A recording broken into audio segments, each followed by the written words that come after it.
blood, joint heirs with Jesus as we travel this earth.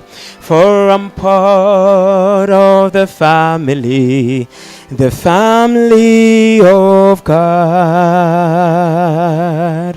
From the door of an orphanage to the house of the King, no longer an outcast, a new song I sing.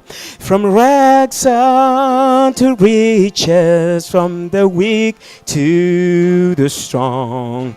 I'm not worthy to be here, but praise God I belong. I'm so glad I'm a part of the family of God. I've been washed in the fountain, cleansed by His blood. Join heirs with Jesus as we travel this earth. For I'm part of the family of God. I'm going to ask Pastor Gabriel to come and pray for us. Let us pray. Our dear Heavenly Father, we want to thank you for the opportunity that you have given unto us to be here at this time. We have come to learn about culture. Father, we know how important it is for us. We pray for your Holy Spirit to guide us into our discussions so that by the end of this program, your name should be glorified. This is our prayer in Jesus' name. Amen. Thank you so much. You may be seated. Again, we want to welcome everyone who is here in the audience and here in the amphitheater. We are here at IAS. For those who are joining us online, thank you so much for sparing some time to join us in our program today, United in Diversity.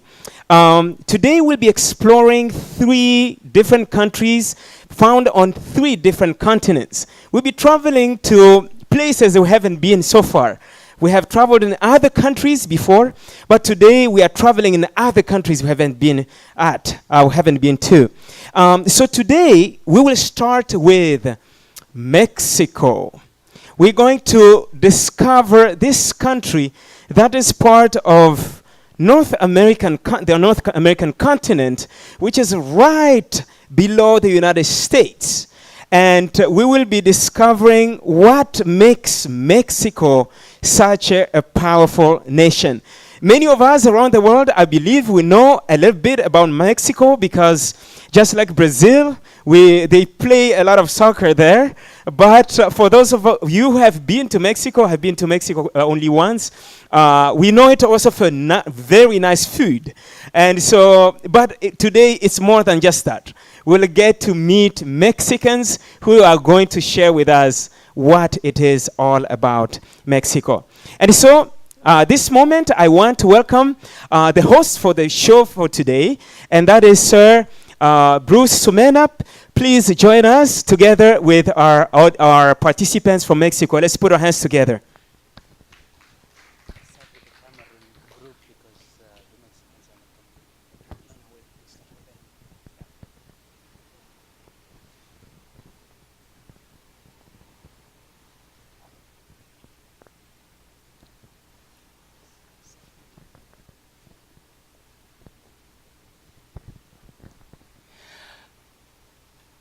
Having a curiosity for culture may take you in long distances. Having the curiosity to find new ways of how to do things, discovering new ways of how people see how life is, and discovering new values will make you feel welcome everywhere you go. So welcome to our United in Diversity program. I'm Bruce Sumendap, your host for this episode. And today, join me as we discover the country of Mexico. And so I'm glad that we have our friends from Mexico who are here in our program, and we'd like to welcome them. But before we do that, may I just read a disclaimer for the sake of our audience and our viewers. Views expressed on this program don't reflect AYA's. They are only opinions of our program participants. And yes, here at AYA's, we are glad because we are a global community and we have people coming from different nationalities, from different cultures. So today, let us go on with our trip to Mexico, and I would like to ask our guests to please introduce yourself. My name is Ruth Ramirez. I'm from Mexico, and we're starting here our PhD program in curriculum and instruction. Okay, thank you so much. Welcome. And my name is Miguel Patiño. I'm married. I am doing a PhD in religion, and I've been here having more fun in the Philippines for the last 5 years. yes. We're truly blessed with your presence, and welcome to our show. I believe that we have some of your friends who will be coming later on in our program. So yes, we are very much excited to know more about Mexico. So let me start with Sister Ruth. Okay, what makes your culture really unique? We were trying to go through many things, but the top 10 that makes us unique, and one of them is chili. Oh, okay. I know that many places also eat chili, but we have like 145 according to the last list. just put it like this, even birds eat chili in Mexico. Oh my. Okay. That's a unique okay. thing. Okay. Now, in my country, Indonesia, we love chili, but you know, now you say 145 different Yes. different kinds of chili.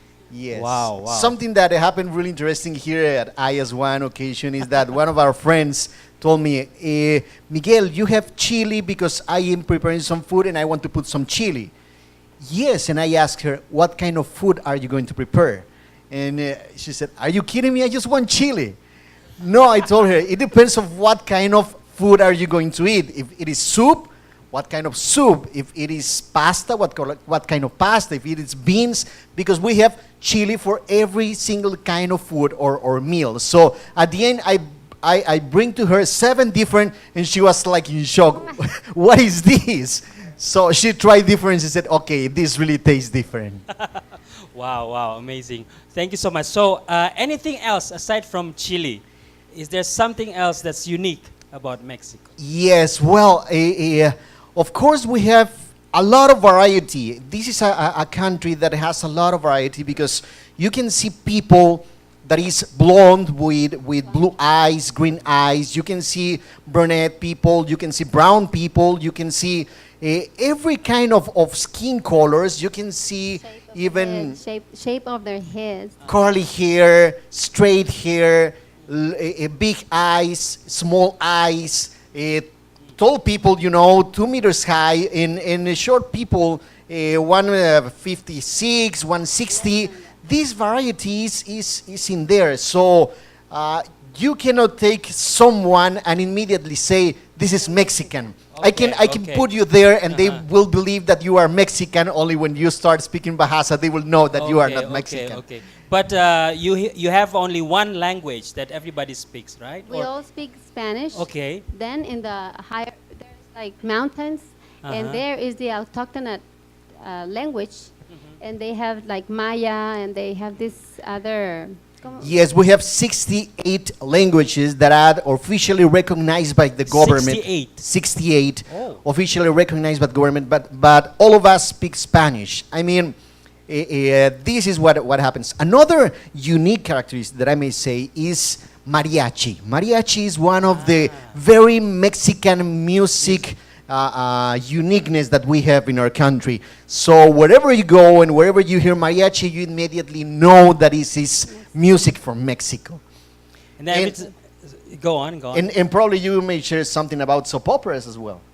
Oh yes, when we came here and we said that we were from Mexico, they start you know, oh, Marimar, and Yes, all yes. the soap operas, because Mexico, it's characterized by that. It makes very nice soap operas. And we went to Malaysia, and we could see they were translating our Mexican yes. soap operas. And we don't see there back there in our place, but here is like, oh, let us see a little bit to see, you know, to see Mexican people. But they're very good for that.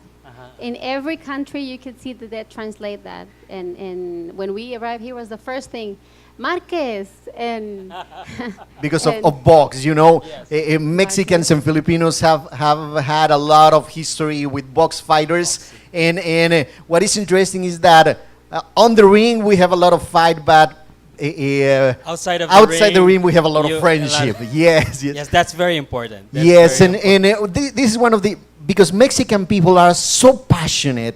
Like the chili that is so spicy, Mexicans are very spicy as well, with a lot of passion. That's why we live sports with a lot of passion. If you go to a soccer game, you will hear people chanting all over the 90 minutes, all throughout the game. Not only chanting for the team, the same happen in soccer, in box, in basketball, and one unique sport that we have. We call it charreria.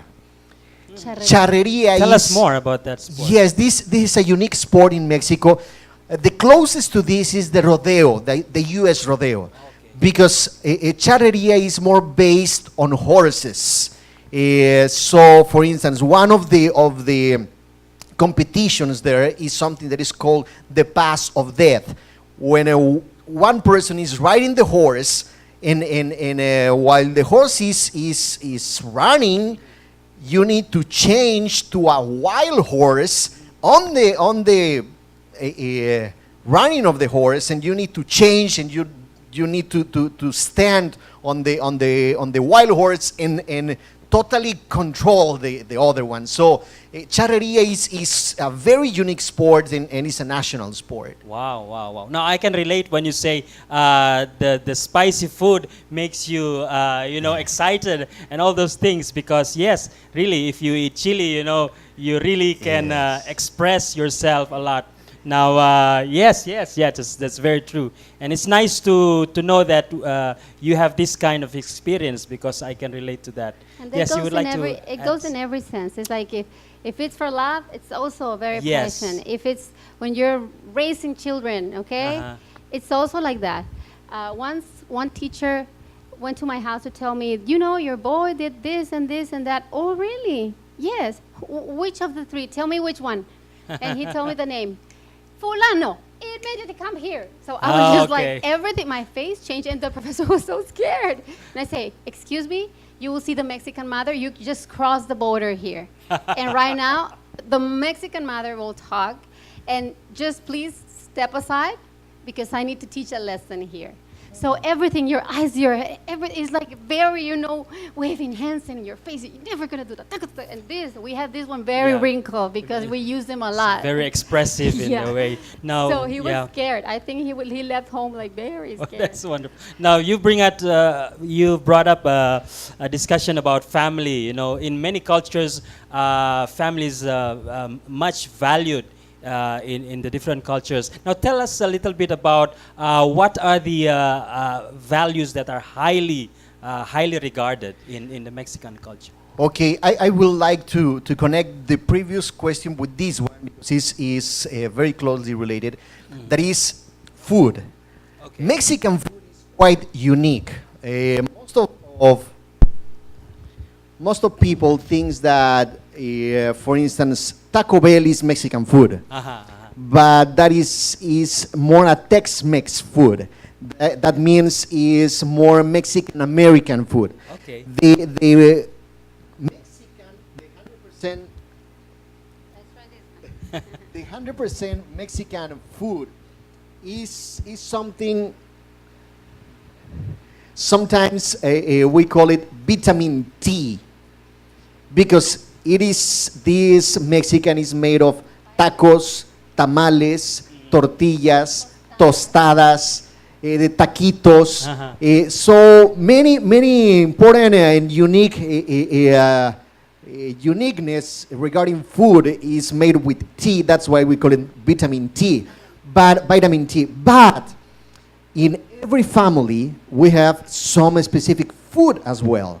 Because the tamale that I eat at my wife's house is different than the tamale that she will eat at my house, at my home. Why? Because yes, as you mentioned, the family value is something really highly regarded in our country. Everything in our society is centered into the family. Family is more important than individual aspects. So if I am okay, but my relatives are not okay, I need to diminish or try to support them in order for them to increase. And this is not only for my immediate family, but also for my extended family, my brother-in-law, my sister-in-law, my father-in-law. So the family value is very important. You can see in some parts of Mexico, you could see how families live together, okay? It's like the parents' house is kind of in the middle, Okay. and then the other houses are like across the street or beside. Now you mean to say that even if the children are married, do they Yes, still they live in build. the proximity? Yes. Yes. Yes. Oh, okay. And actually, parents buy their properties Okay. with acres, like many Yes, many extended land. So they give that for their children. Children. It's like I have my place besides my father's house, next to my father's house, and then it's my sister's, and then it's my brother. Okay, in my case, because we have been living far. We decide to have it in a separate part. Yet for them, it's like, why? It's like kind of offensive, because Yes. they used to have to live together like that. In Mexico, our president from our university, there are 13 brothers and sisters. So every December, from every part of the country where they live, they come and get together on December. So it's like 180 members of the family, okay? And that Just get in together one place. for 2 weeks, and they have different worships and activities, and family is very, very, it's a family-centered a way of Actually, when I was when I was a child, I do remember every Sunday was a family reunion with my mother's family from my mother's side. So we spent since 10 a.m. on Sunday till 6 p.m. on Sunday, all together with the 7 brothers and sisters of my mother. Check. With the 7 brothers and sisters of my mother, with all my cousins. So we used to gather there. Check. Probably scan.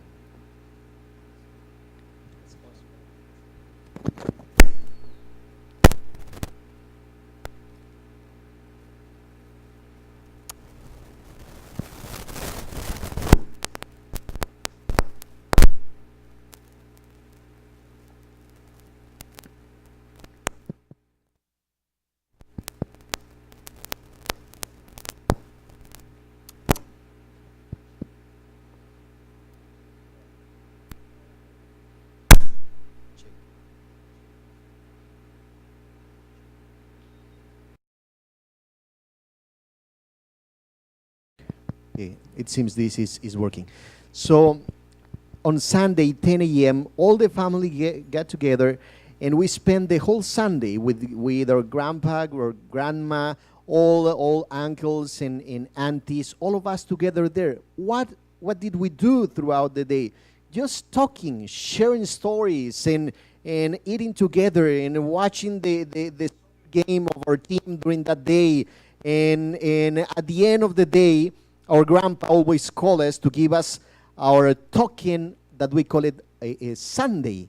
And we receive 10 pesos, the eldest cousin, or 5 pesos, the youngest. Of course, the Mexican peso is a little bit different than the Filipino pesos, but let's say something like $2 on that time for them. So everybody fall in line for the Sunday that grandpa gave weekly to every one of the grandchildren that he had. So this family reunion is weekly. It's a weekly family reunion, and everything moves around family there. Wow, wow.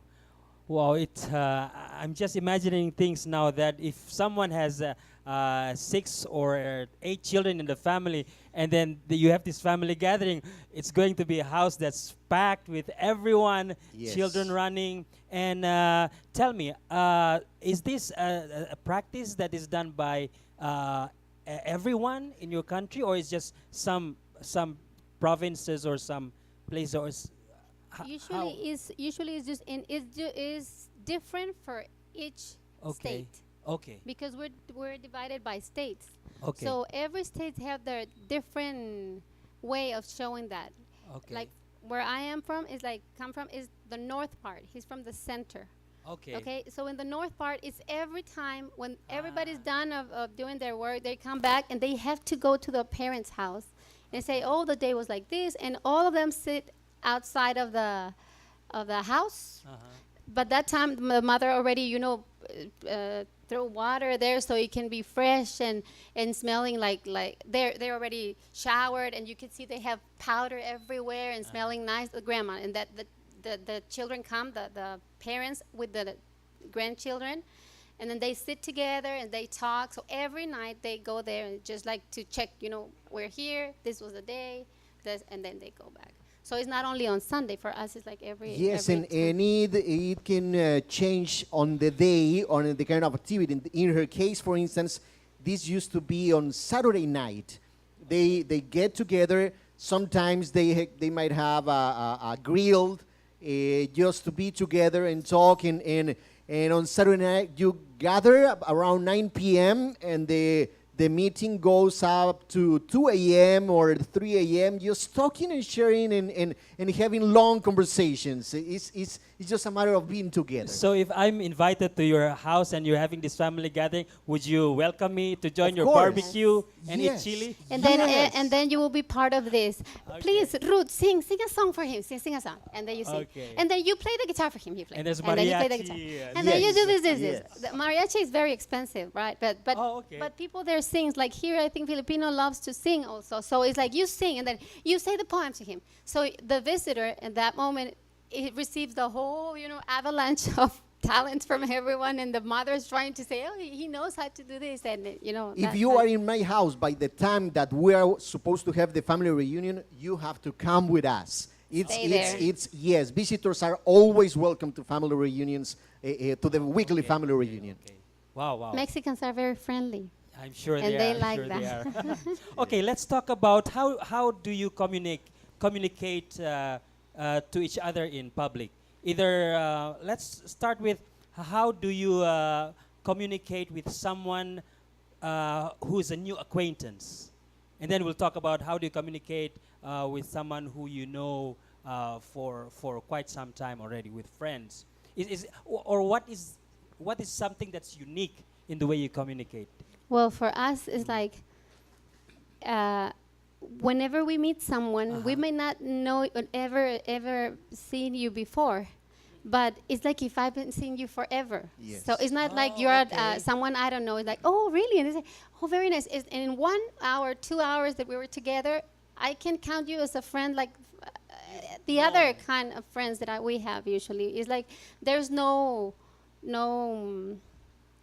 how do you say, boundary on saying no. Yeah. It's like we're not trusting on him. It's like No we trust. distance between. No, we trust. Okay. If you do something that we should not trust, then we put it back, and then we'll take our distance. Okay. But the first time is like this, and we love the other person, and we care. Like if something happened to you and you're awake back, you say, the person who was here, we go back like and help you, like if you were part of our crew, you know. So it's Wow. not that we don't have a known person. It's like at the moment we say, nice to meet you, and how's the family? And that moment for us, we care. We care enough. It's amazing because you open yourself to strangers away. as if you've known him for forever. And Yes. why is it so? Why don't you? I mean, don't you have a sense of you need to secure yourself from strangers? The- How is it? How can this be done? This is a good question. I think it's part of showing that you are honest and the communication is very straightforward. Okay. As you know, Mexicans and I believe in Latin America, physical touch is very important. So as soon as you meet someone, Okay. though it's the first time that two ladies just met, they will kiss as Okay. A sign of yes, trust. men will shake enthusiastically and how are you? What's your name? What do you do for life? What is your profession? How many children do you have? And immediately you jump into a deep conversation, and it may happen that you are on a bus and you start having a conversation throughout 2 hours with this person as if you have met this one from. And next thing you know, he's part of your friends in Facebook, and then you write back and come back and say, "How are you? How was your trip? Very good." Oh, and it's like someone they really care. Okay, Wow, it's wow, like, it's that's not that we're amazing. fake or it's just at that moment. No, you open your heart like that. And sadly, this is one of the things that we're missing in Mexico right now. It's like starting to disappear because of the very hard situations that we're facing with cartels and things like that, that you have to take your distance, because when you say something like that, they're taking account of what's going on, and later on they might can go brave or against something you. like that. But we still, in our place, because we have a small town, so everyone, hey, Mr. Fulano, hey, how are you? It's very friendly, very, we trust so much. When we got married, he told me, you cannot be like that. You have to make your distance, because you open your heart like that. Don't do that. Because he's coming from a big city, and I'm a Okay, town okay. girl. Okay, so for Yeah, us, yeah. everyone is like welcome, and we love you, and we care, and oh, this is for you. And he say, no. You don't know what they're thinking. And I say, well, they're not thinking any bad. Just don't hold me like that, because you have your way of thinking, like that. But I learned when I lived in cities why he was saying that. That we should Yeah. be careful on that. But So, for example, when a man meets another man for the first time, what is the common gesture? Is it shaking hands or hug, or how do you do it? Usually shaking hands in enthusiastic manner. Men and men, they don't shake like this. No. Okay. They shake enthusiastically. You can feel the strong shaking Okay. of hand. Your body will shake. Yes. That's because emotion is very important. Probably right. this is one of the aspects in verbal communication or any kind of social communication. Emotions are expressed often in an often manner. You can tell when someone is angry, when someone is happy, when someone is sad, when someone is worried, because people will express how they feel, how they are. And I think this is a very good opportunity, because sometimes you are traveling on a bus, on an airplane, and the person beside you, you can tell how is this person, if sad or happy or whatever, and you can approach depending on her or his emotion. So it's easy to see that people Yes. are frustrated, people are Yes. not Mexicans wa- are wanting to- very easy to read. Okay. You okay. can read what's going on, but then you can also, in our case, we can tell when you're being honest. We can tell when you're doing like, hi, Oh, okay. We can tell like you're saying something, but you have something behind, because we can feel it. We can feel it. It's like we're not imagining anything. It's like something is there, yes. and then you take your distance, because you say, okay, something is wrong here. It's not like we trust, but we trust because we can read you. That's right. That's Okay, we can tell what's behind. Wow. Okay. And why? Because we're very emotional. We learn from very young age that your parents' eyes like means that you are in trouble. Okay, or if someone came and you say, oh, come, Rutita, sit here. Your father, you're telling, sit here, Rutita. That means something's gonna happen after this. Something's not good. So we learn from very young age to read the people. So what's behind this? What is it? You know, is he happy? Is he angry? Is he, you know? So we Well- learn that. And Well, I'm learning something. So, viewers, then, if you want to visit Mexico, be with Mexican friends, you know you cannot hide your emotions. I mean, they can read your mind very well. So, well, this is a good learning experience. Okay, let's talk about what social practices are prohibited in communication in your culture. You want to say something? like this, Safari, how are you? No. Uh-huh. Dr. Safari, how Oh, are you? okay, Never. okay. You You need to approach address- someone with just like, hey, it's like if it's your age, it's Uh-huh, okay. uh-huh. Younger than you, it's okay. But someone who is older than you or has a different, you know, he's the president, he's the secretary, he's this or whatever Okay. thing, your teacher, you're never gonna call them by name, you know, Okay. by their You name. express respect. Respect. Yes, very and much. yeah, as in French language, in most of the languages, we have the polite and the informal. Okay. You usually don't use the informal when you meet someone for the first time. Okay. That is something important. And second, you don't use the informal with someone who is older than you, or who is in a position that is of a position of respect.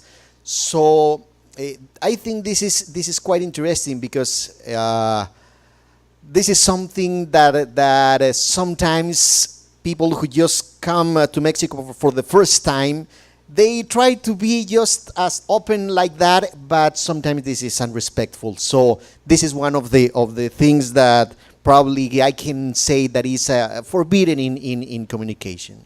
Well, yes, I'm trying to understand because sometimes when people from other countries come and they see that, oh, this is someone my age, without knowing that he's a person of respect, and then try to address, just trying to be nice. And then, Yes. so what are the consequences if these do happen? I mean, of course, there won't be punishment, but there's some sense of embarrassment. How do you deal with people who just call anyone without Yeah, respect?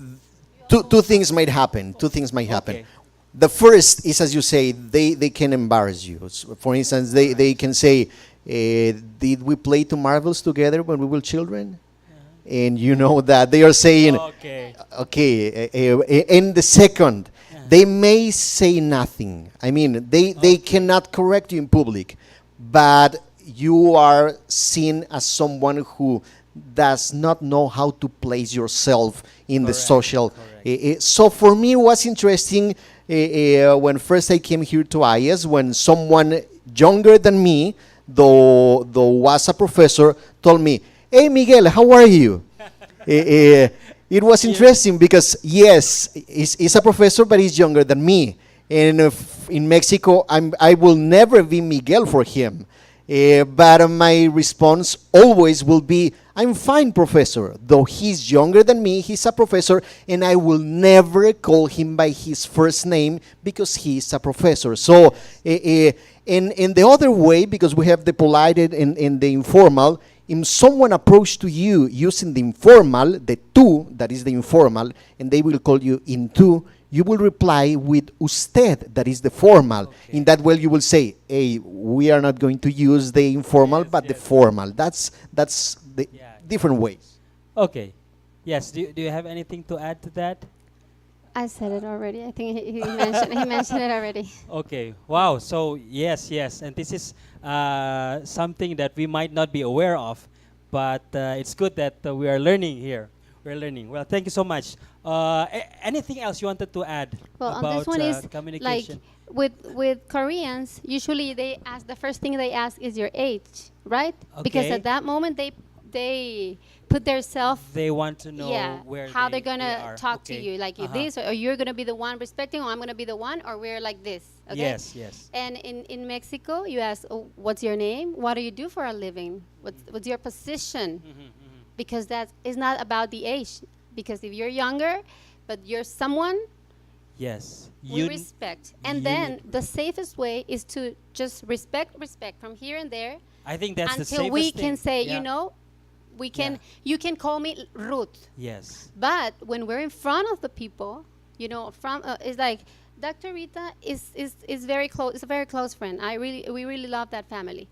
But that doesn't mean that when we are in front of the students, I'll say, "Hey Rita, can you please?" Never. It's Never. Dr. Rita, Dr. Green, always. Okay, and when we're together, we can say Rita. But you have to, whenever in front of someone, you change and you put the respect because you are another student, right? So that's. One, Wow, one interesting, other thing interesting. in this aspect is the importance of face-to-face or voice-to-voice communication. I found very interesting here in the Philippines that texting is a way of communication, or email. You can send an email and that's great and it works perfect. In Mexico, face-to-face communication is a must. If you cannot have a face-to-face communication, at least call. Because in that way, you may see the eyes, you may see the expression, and you can hear the voice, and you know if it really means what they are saying or not. So that's why this is different, and I'm not saying that this is better than the other. It's just different, and this is something really interesting in the process Well, of communication. I think it's a good thing because then you have direct feedback about the other people's opinion or his reply, and you get it right away. And Yes. why is this for?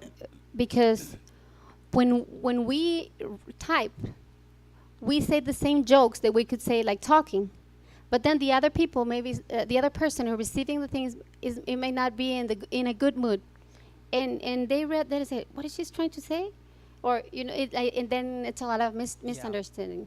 So if you're talking, they know exactly that you're saying that in a joke, joking. If you're doing this, they know that you're angry, or it avoids misunderstanding. So we don't type much.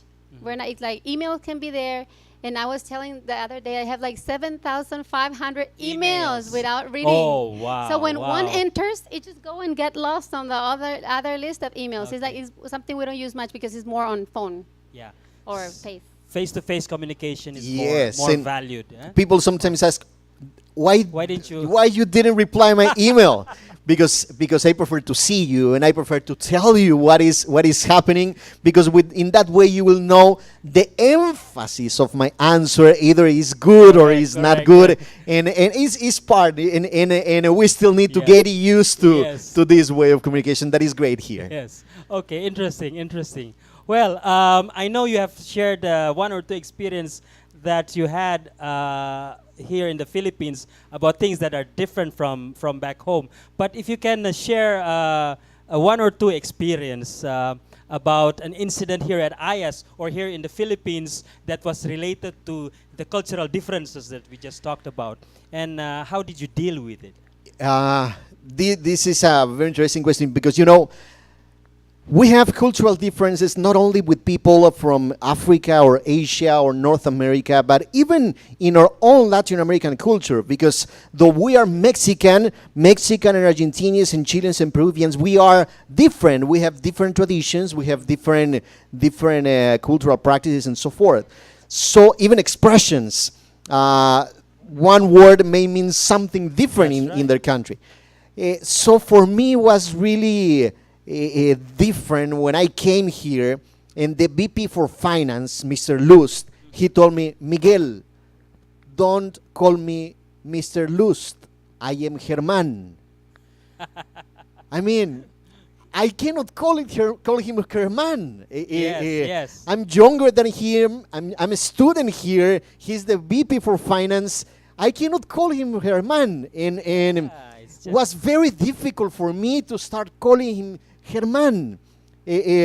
But then I noticed that most of Latin people call him like that, and well, I struggled with that, and I always use the polite way in Spanish to call him, and he told me, don't use usted, use tú, Miguel. It was like, you know, trying to speak in a different language.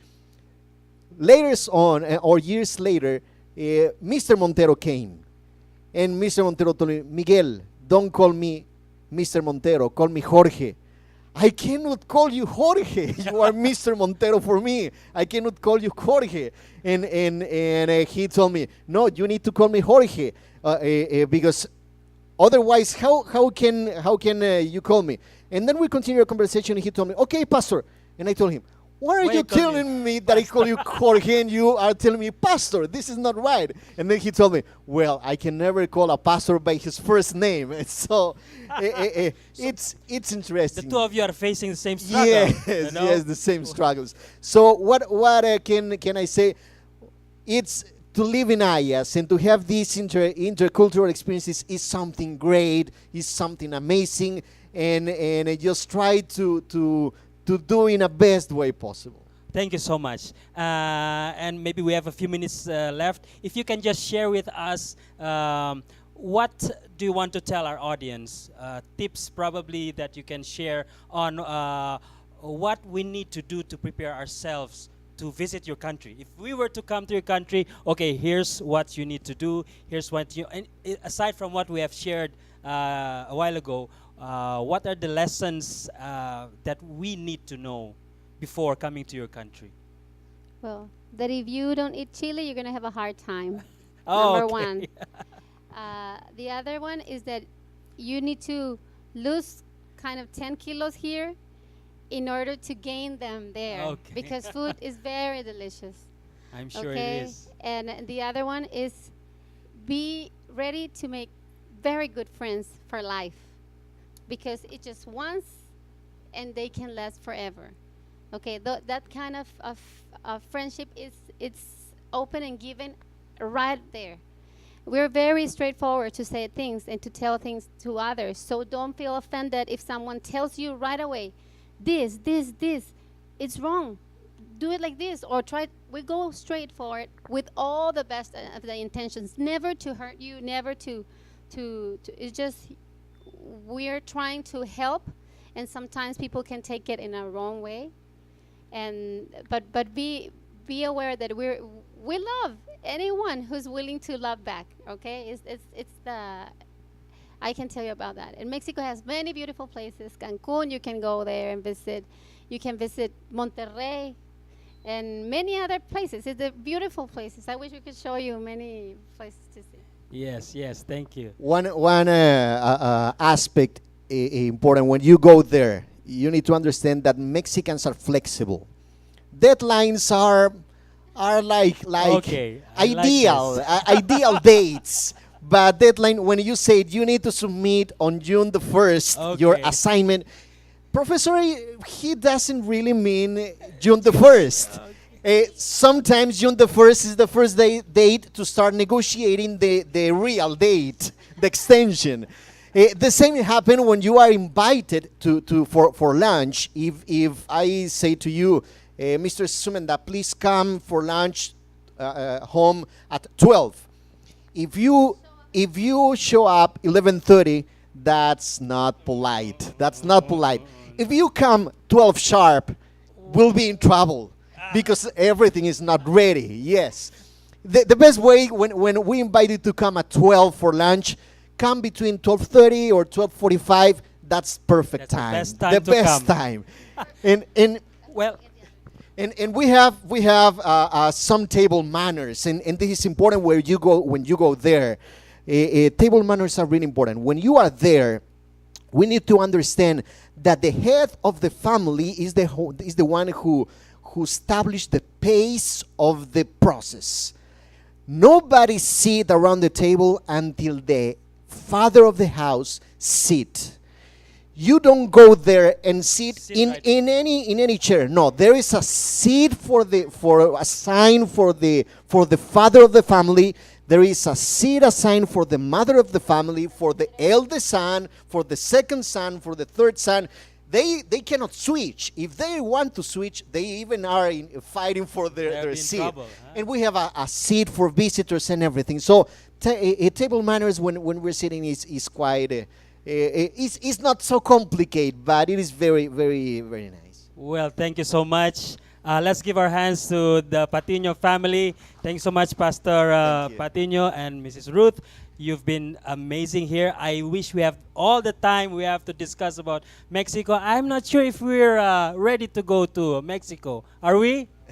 Oh, okay. There's a lot of things to learn. Please come. But we're Wait thankful for us to be there first. that they've shared with us a lot of things that will be very helpful for us. And one of these days, we'll visit your amazing country. Definitely. So, my dear friends, thank you so much for being part of this program.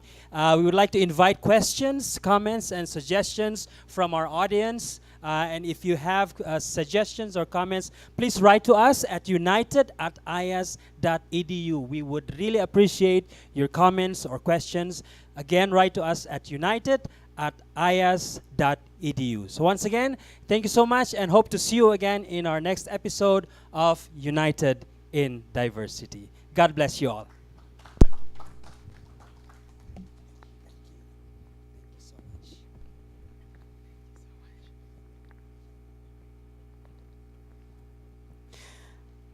Well, well, well. This is quite interesting discovery that we had, and I wish I had learned this before I visited Mexico. My first time was in 2009. I was in the eastern part, Cancun, which is more of a touristic area. It doesn't really reflect much of Mexico, but I can tell you I ate a lot of chili food there. And what Ma'am Ruth was saying that there's a lot of chili. I didn't know they had different types. I just knew there was a lot of chili and a lot of delicious food indeed. Just for us to check our understanding of what we have learned, I want you to use just your thumb. If it's a yes, put the thumb up. If you're not sure, put it sideways. If it's no, put it down. So again, if it is yes, put it up, if it's true. If you're not sure, sideways. If it is no, put it down. So here comes. I'll see how many of you will get it right. First statement. One of the uniqueness of Mexico is that it has 145 types of chili. True or false? Let me see your thumbs. Yes, it's true. It is true. It is true. 145. I don't know if you have names for all the 145, but that's quite a long list. Number two, the most commonly spoken language is Spanish in Mexico. I really want to see all the thumbs. If you're not sure, just put it sideways. If it no, it's no, like that. Okay, correct. Most of you got it right. Spanish. It doesn't matter what other language you speak. You really have to speak Spanish if you're a Mexican. Third question. Mexico has officially 68 languages. Up, sideways, or no? Yes, that is correct. It is 68 languages that they have. That was quite something I didn't know. But they really have many other languages, although everyone speaks Spanish. The most famous music there is reggae music. I need to see all the thumbs. I see some thumbs that are still in the pockets. Yeah, it is no. It is no. What was it? Mariachi. Yes, that was the correct answer, but not reggae. Reggae maybe will be for Jamaica. Next one. Mexico is a highly family-oriented society. Everybody got it right except Dwayne. Yes, all right, that's correct. It's a highly family-oriented society. It was amazing what we learned about what that meant. I think there was quite a lot. The next one. It's not easy for Mexicans to notice how sincere you are. No. Of course, they can tell, although they are very friendly with everyone. If you're telling a lie, if you're not truthful, they will immediately notice that. Next, in Mexico, everyone is equal. It's okay to call everyone by their first name. Very good. It's no. The position determines how people will address you. And if you are about age, of course, those who are older will have more respect. The last one. In Mexico, face-to-face communication is valued more than emailing or texting. That is correct. That is correct. And now, from now on, whenever I have a Mexican student, I will give them a call rather than send them an email. Now, I have definitely discovered things I should have known when I had my first Mexican student. Okay, the lesson we have learned here in the first session is that whenever we come in contact with other people, number one, we need to get to kind of greet them and to get to know the people. But number two, by default, we should always err on the right side, and the right side is the formal way of addressing people. Until somebody tells you to call them something else, by default, we need to address them formally because we don't know who they are.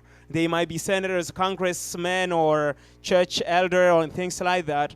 We want to go in a formal way, and if they say, no, you can call me something else, then we can move to something else. But by default, we should always start with a formal way of greeting people. At this point, I want you to stand up. Everybody in the audience here and those who are at home, if you've been sitting for a long time, you can also stand up because we're going to stretch. Before we start our next session, please stand up, everyone. And our guests from Papua New Guinea, please get ready. Please stretch whichever way you stretch in your culture, because I think people from different cultures stretch differently. And so at this point, now that you're comfortable, you may be seated, and also those who are watching at home, you may be seated. We are going to welcome back our host, and that is Sir Bruce Sumendap, who is our host for today, United in Diversity. We are going to welcome our brothers and sisters from Papua New Guinea, and we're going to travel all the way to the Pacific. We were in the North American continent, now we're traveling to the Pacific. And as you all know, the Pacific has a lot of mysteries. And I hope we get to demystify some of those mysteries that we have heard about the Pacific. So, ladies and gentlemen, let's put our hands together again for our host, Sir Bruce Sumenda, together with our PNG participants. Thank you so much, Dr. Safari Wambaleka. Well, once again, we would like to welcome our studio audience and those who are viewing online. This is our program, United in Diversity, and I'm Bruce Sumendap. I'll be your host for this episode. We're glad because today we're again exploring another beautiful country. As we have mentioned, we would like to demystify some of the things that we need to discover. And so join me now as I travel with some of my friends who are already in the studio and look into the beautiful country of Papua New Guinea. So I would like to say welcome once again to all of you, especially to our guests. I'm glad that you are here to lead us into a better understanding and into a journey of discovery about the culture of Papua New Guinea. Before I read something from the screen, let me start by asking you to please introduce yourself. If you can please introduce yourself. Maybe let's start from our extreme left.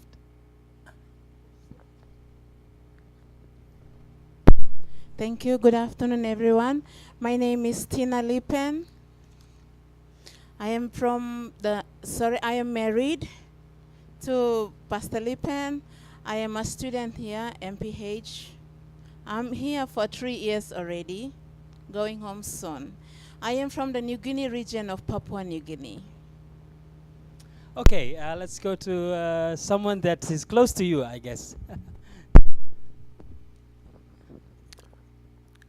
I am Zachary Lippen. We have been here for 3 years tomorrow. Okay. By tomorrow. I've been studying the MPH program. I'm from Papua New Guinea, and I'm from the islands, inland of Papua New Guinea. Okay, welcome to our show. Yes. My name is like this.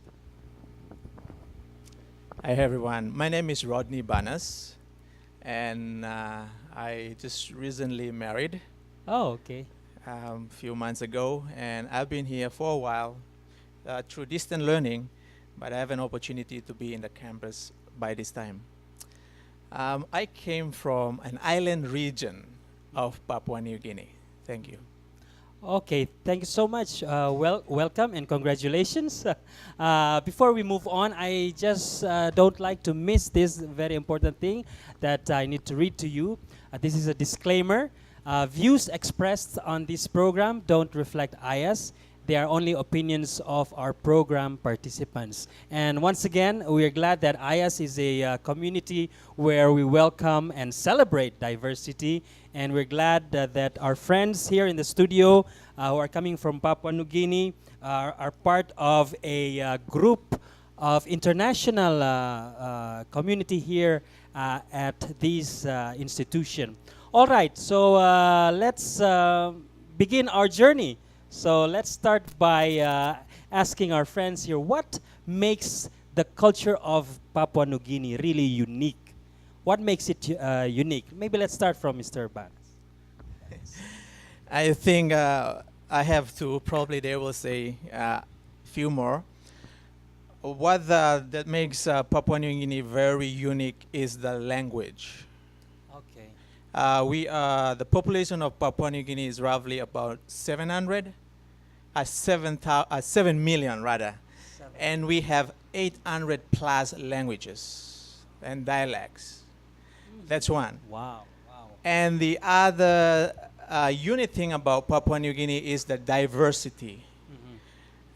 We have a very diverse and yet united culture. That's what I found out to be very unique in our country. Wow, wow, this is really something because we might think that Papua New Guineans look the same, but actually very diverse, you know. Yes, Pastor Lipan. Yeah. We come from Papua New Guinea, but maybe we would be representing different cultures. Like the three of us here. Are you from different places? Yes, different places which we have different languages and different cultures. So each culture is different from mine, and their culture is different from the two of us. So there is, like he's saying, diversity is in cultures very unique. So how do you understand one another? What language do you use? We have a national language. Okay. It's a combination of English and what we call it Pidgin. So that is the common language that is spoken by all. At the same time, English is becoming a common language as well among the educated people. Okay, okay. Wow, that's great. Mrs. Tina, you wanted to add something that's unique? Yes, the culture is very unique because, like in our culture, every mother has to teach the daughters to be skillful. Okay. That's the culture. Example of what I'm carrying here and what my husband was carrying, a mother has to teach. Okay. And different provinces different. We do different skillful things. So what do you teach? What an example of a skill? Example of the skills is weaving. Okay. So weaving of baskets and making of bilums or the bags that we are carrying around in here. Okay. Another example is like my culture is unique to their culture because the elderly men in my culture, to teach a young man to be an adult, they do this cutting of the skin to make after the wound is healed, you can see the sky is like a scale of the crocodile. It's like that. So different province is different. We have our unique culture. Let me go back to you, sir. She mentioned that you are so different in terms of culture. Your own culture, what's unique in particular? Yeah. I think, first of all, let me answer the question we relate. Okay. because interestingly, I have found out that our national language, which is a Pidgin English, it's a comparison of German, a little bit of English, and a little bit of Papuan. It's a language originally from Papua New Guinea. It can be spoken in Vanuatu, Solomon Island, and Fiji. That's why you can see that we communicate very well. That's The right. Pacific, Samoa and Tonga, probably not. That's one of the unique thing. Now you were asking about a culture, a unique culture in my place. One of the unique culture in my place is if we are in a round table with a family, and the mother wants to talk to the girl. Whenever she starts, we the boys move out. We consider that as a lady's business, and we never ever talk anything regard to our sisters. Whenever in anything advising or counseling, nothing. All right, and we cannot even try to say anything. It's a way that, like Sia said, the ladies deal with the girls. And That's- the man Deals with the- the boys. Yeah, Okay. deal with us. Wow. Okay, that's interesting. Okay. Now, yes, Yeah, you wanted to add. I'm just saying that with their sons, Okay. like in order for them to make them prepare them for the future, like and helping them to be skillful, and we are known for traditional fights there, Oh, tribal wars, and so they will help them out to make bows and arrows and how to shoot, and so one of the things that we are skillful is throwing a spear, how to throw a spear. That is being learned from childhood. Okay. That is unique in my locality. So one of Yeah. the way you prepare your young boys for adulthood is to prepare them for war, prepare them to defend themselves. to be warriors. or to be warriors. Yeah. Now you mentioned about tribal wars. Now Yeah. is this still? I mean, I know in the past this is the thing. You know, I mean, this is how communities work. Is it still the way it is? Yes, in many places. The mentality is there. Okay. Though we see changes there, but I think the transition is going from the traditional to the modern. Okay. Like the weapons, maybe there is a substitution of the weapons. Okay. But then you need to prepare Yeah. the young man to be tough, at Yeah. least, right? I mean, to be a man, and then it's how you measure it. Yeah. Okay. What are the values that are highly upheld in your culture?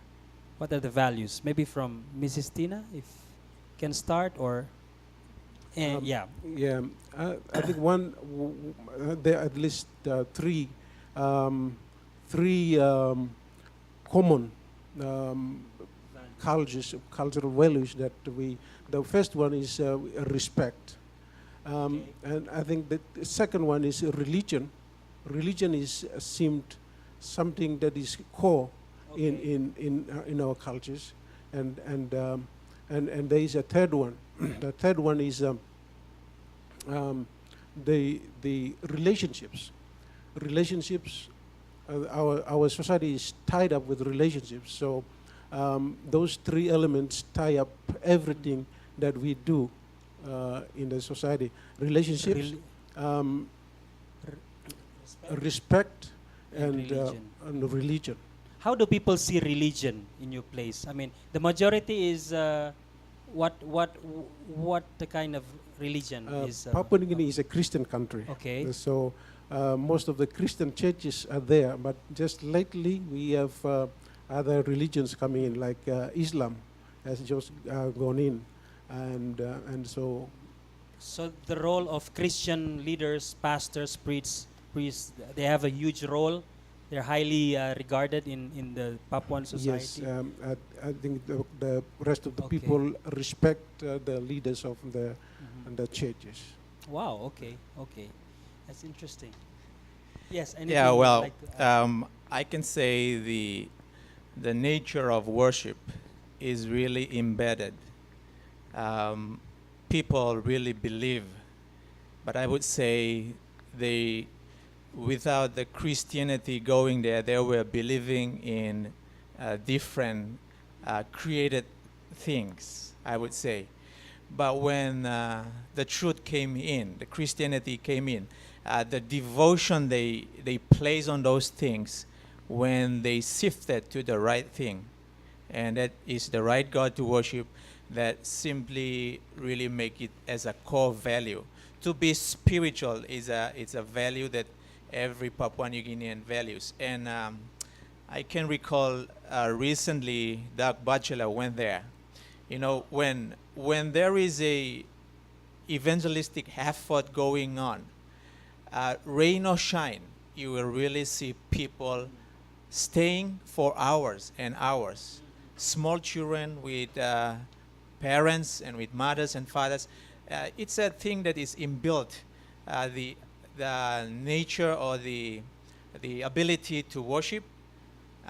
You can read also in a lot of stories in the Pacific. So that's one of the thing. And the other thing they said is family. I personally am close to them because when I was in high school, they were like my parents. He was my teacher. And even then, I am from an island region, and he's from the islands region, and she is from the other region. By the time I stepped into that school, they treated me like a son. That's why when I came to IAS, Sister Tina got up and said, now we're going to change status. I've been calling you son when you were young. Now I'm going to change it to be a brother. Now because we are in the same place.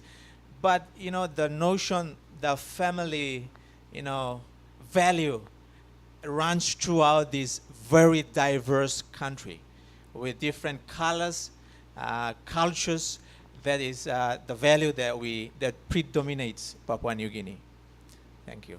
Wow, wow. So it's interesting, yeah?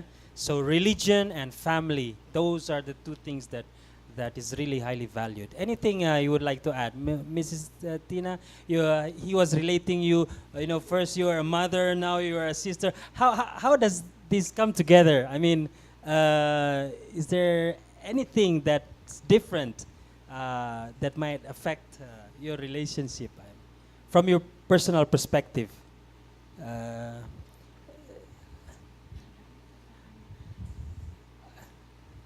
No, there's nothing different, Nothing. but like as a mother, I have to be open. I met him actually at the school. Okay. So these students, they left their parents and they came. So as a pastor's wife and as a school nurse, all the students are like mine. Yes. So yes. I treat them like mine. And then, because you feel that he's part of the family and the family values is there. Well, thank you so much. Let's move on with how do you communicate in public in your culture?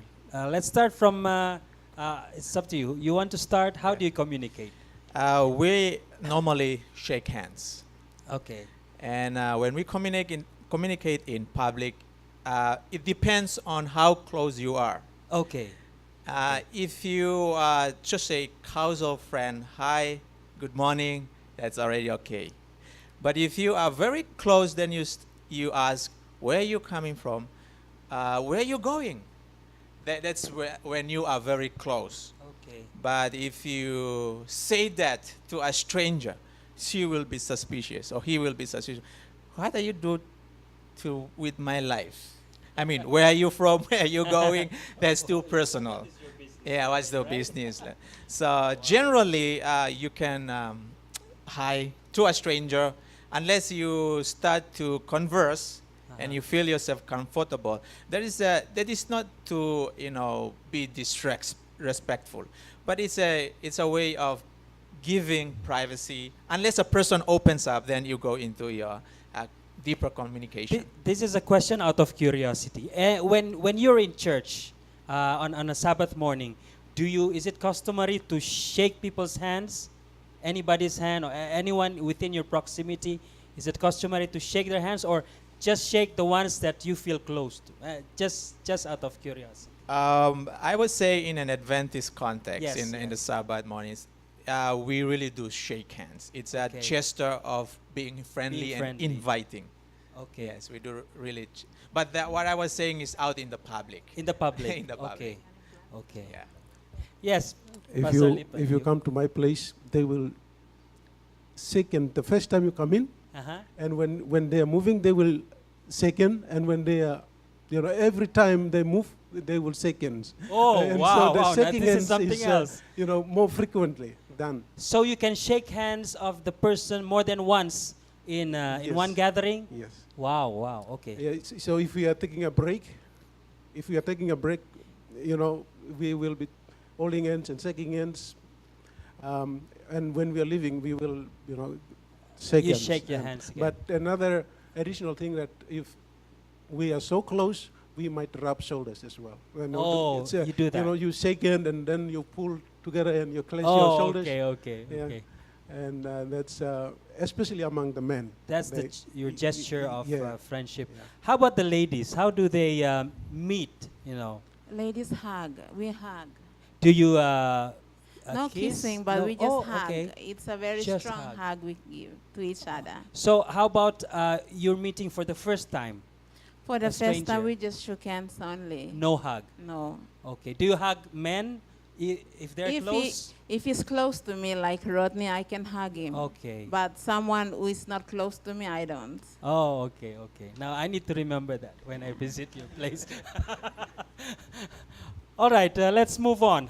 What social practices are prohibited in communication in your culture? Are there any things that's prohibited? Like, of course, I mentioned about shaking hands, and you mentioned kissing. You don't do. What else is not is prohibited?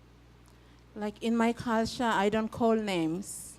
Okay. I can, even if he's my husband, but I don't call his name like Zachary.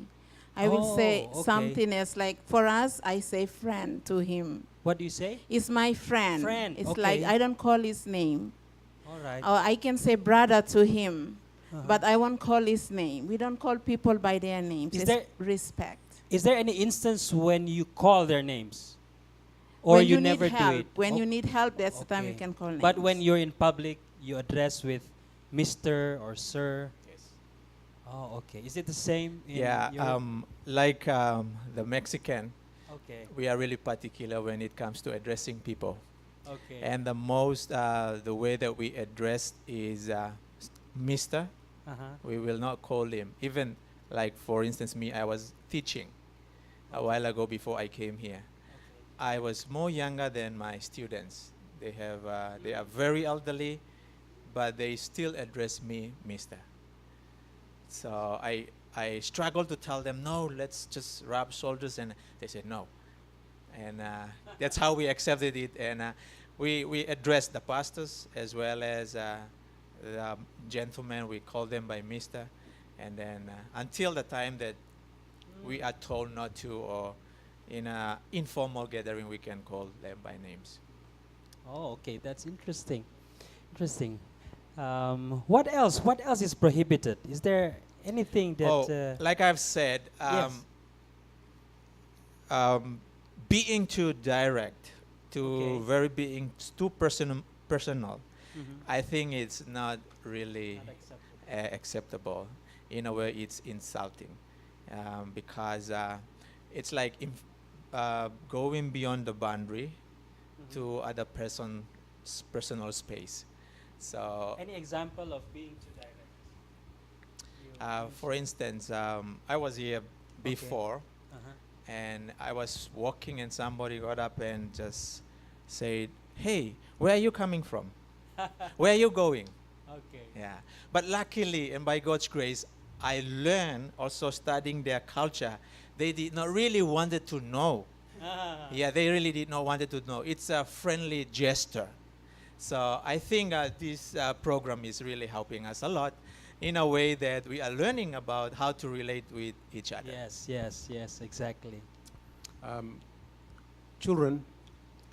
Children are not allowed to call the names of their parents. Like my children will not call me by name. They will say mom or dad, Okay. mom or dad. That's more respectful than calling their names. So that's one of the Mhm. practices that that is seen among our cultures when we Uh-huh. want to communicate there. So the elderly are more respected. I like in the parents and child relationship, and they are not allowed, and it's prohibited for the children to call the parent's name. So that's one Yes. aspect. Yeah.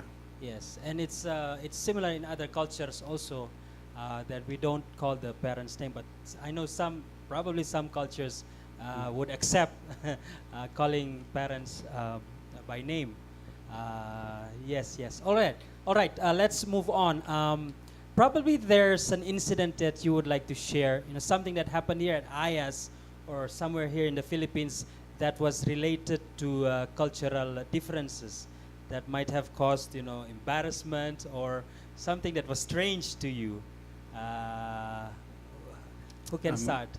I Who think would let me like to start. start? I Yes. think one of the first instances, experiences that I had in this was regarding food. The first time I come here, I found the Filipino food was really sweet, Very really sweet. sweet, salty and oily, Okay. and I couldn't really accept the food because we come from a culture where we eat the garden food most of the time, just pure, without adding much sugar and salt and these things. So I found it really hard to adapt. So I had to do some additional gardening around the campus here in order for me to, make up for it. Yeah, that was really something that I learned. So, Mrs. Tina, share with us what kind of food do you enjoy in Papua New Guinea? He raised the issue of food. So, share with us what kind of food should we expect when we come to your place? I think we eat a lot of vegetables. Yeah. Okay.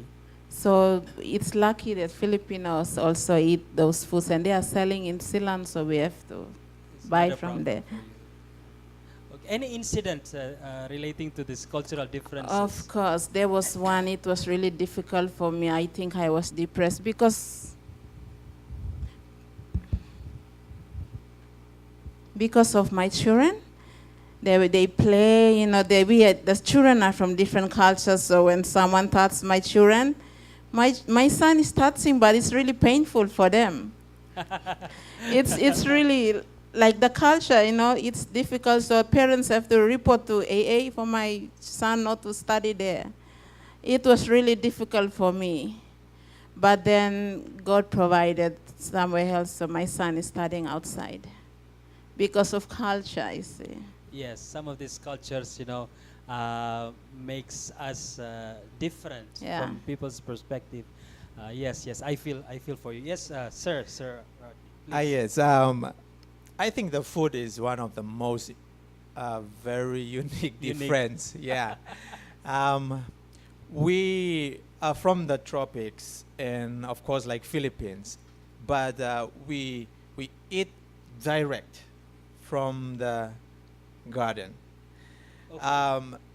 Like food that we're gonna eat this week should be taken in this week. Oh, all right. Yes. Fresh. And fresh. And almost every day of our life, we have to do active gardening and the other thing, and we eat directly from the garden. And when it comes to eating, I educate myself to eat salad because it's chopped so fine. I mean, so in small pieces. Because in my place, we don't eat in small pieces. It's the huge. If you are eating a pineapple, you eat one pineapple. The whole The pineapple. whole thing. Oh. Yeah, okay. you don't cut it around. Too much handling, it's not good. Okay, the lesser handling. The less The handling, better. the better, the fresher. Okay. Yeah.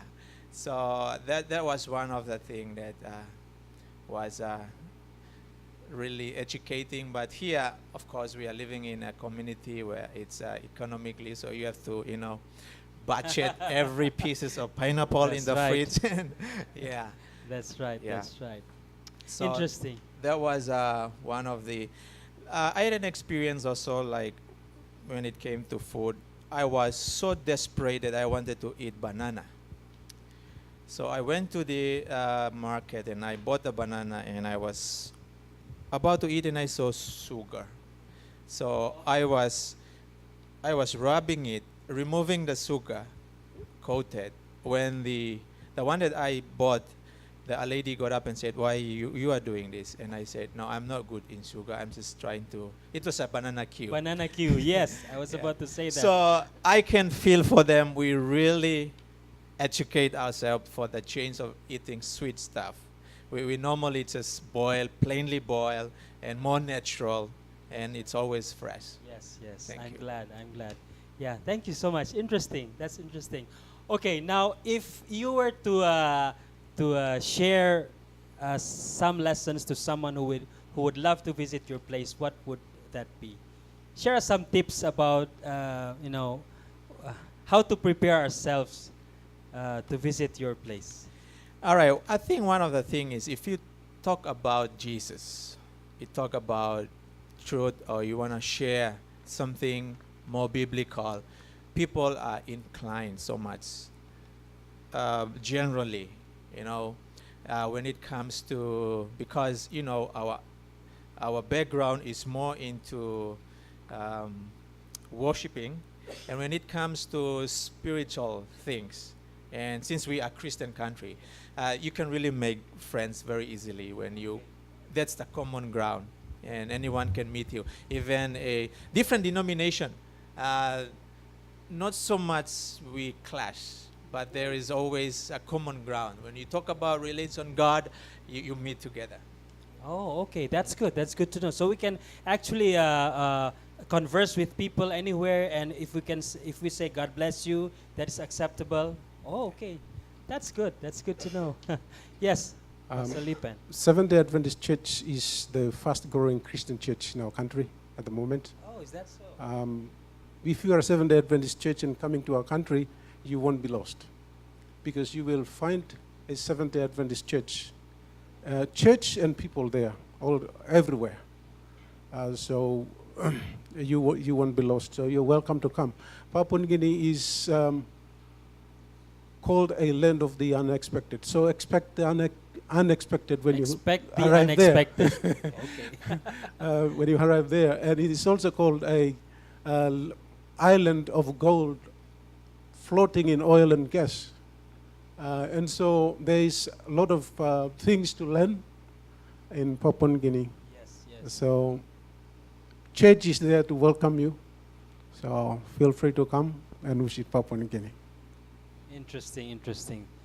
Mrs. Dina, you would like to share something? Like if you are visiting Papua New Guinea and if you are wearing any shirt with the logo, Adventist logo, you will see Adventist. They'll come from any corner to come welcome you. They'll tell you, I'm an Adventist. Oh, okay. So they will help assist you. So everywhere we go, if we are new, we have to wear Adventist. Wow, wow. So no worries when we go to You won't be lost. We have brothers and sisters there who will take care of us. Wow. Like I had an experience. I was doing a fundraising church building project, running from doing a bikeathon, a fundraising journey from my own province to the coast. It took us 5 days, 5 days to go there, but we would love to sleep on the way. So what we did was we took a community service cap and put it on, and we were riding on our bikes, and the Adventist church members along the road were there to feed us. They with pineapples or cucumbers. Wow. They are ready. They saw that we were Adventist youth going, so they prepared and gave us. And actually, we did not make any appointment where we will sleep, but they were church members there, open arm, ready to accommodate us when we arrived in different locations. So if you are a foreigner going there, you will be They are sociable people, and they love people. And so, if you are a visitor going there, they are ready to welcome you and accommodate you. Wow, that's good to know. Next time I'll be wearing my Adventist International Institute shirt, and I'll be in good hands. I'll be in good hands. Yeah, so you will not be asked for accommodation fee. I don't and need, and for a food fee. They will I don't provide. need any hotel bookings. I'll Yeah. just show up myself, and I know I'm in good hands. Well, thank you so much to the Lipen family and Brother Rodney. Thank you so much for being here. And let's give them a round of applause. We are so grateful that they are here to share with us. And before you leave, I just would like to share with you that if you have comments and questions about the United in Diversity program, please send us an email at united@ias.edu. We welcome your comments and suggestions. And once again, thank you so much for being part of this program. Let us celebrate diversity. Don't let our differences divide us, but let our differences unite us, because we are children of the Lord. God bless you all.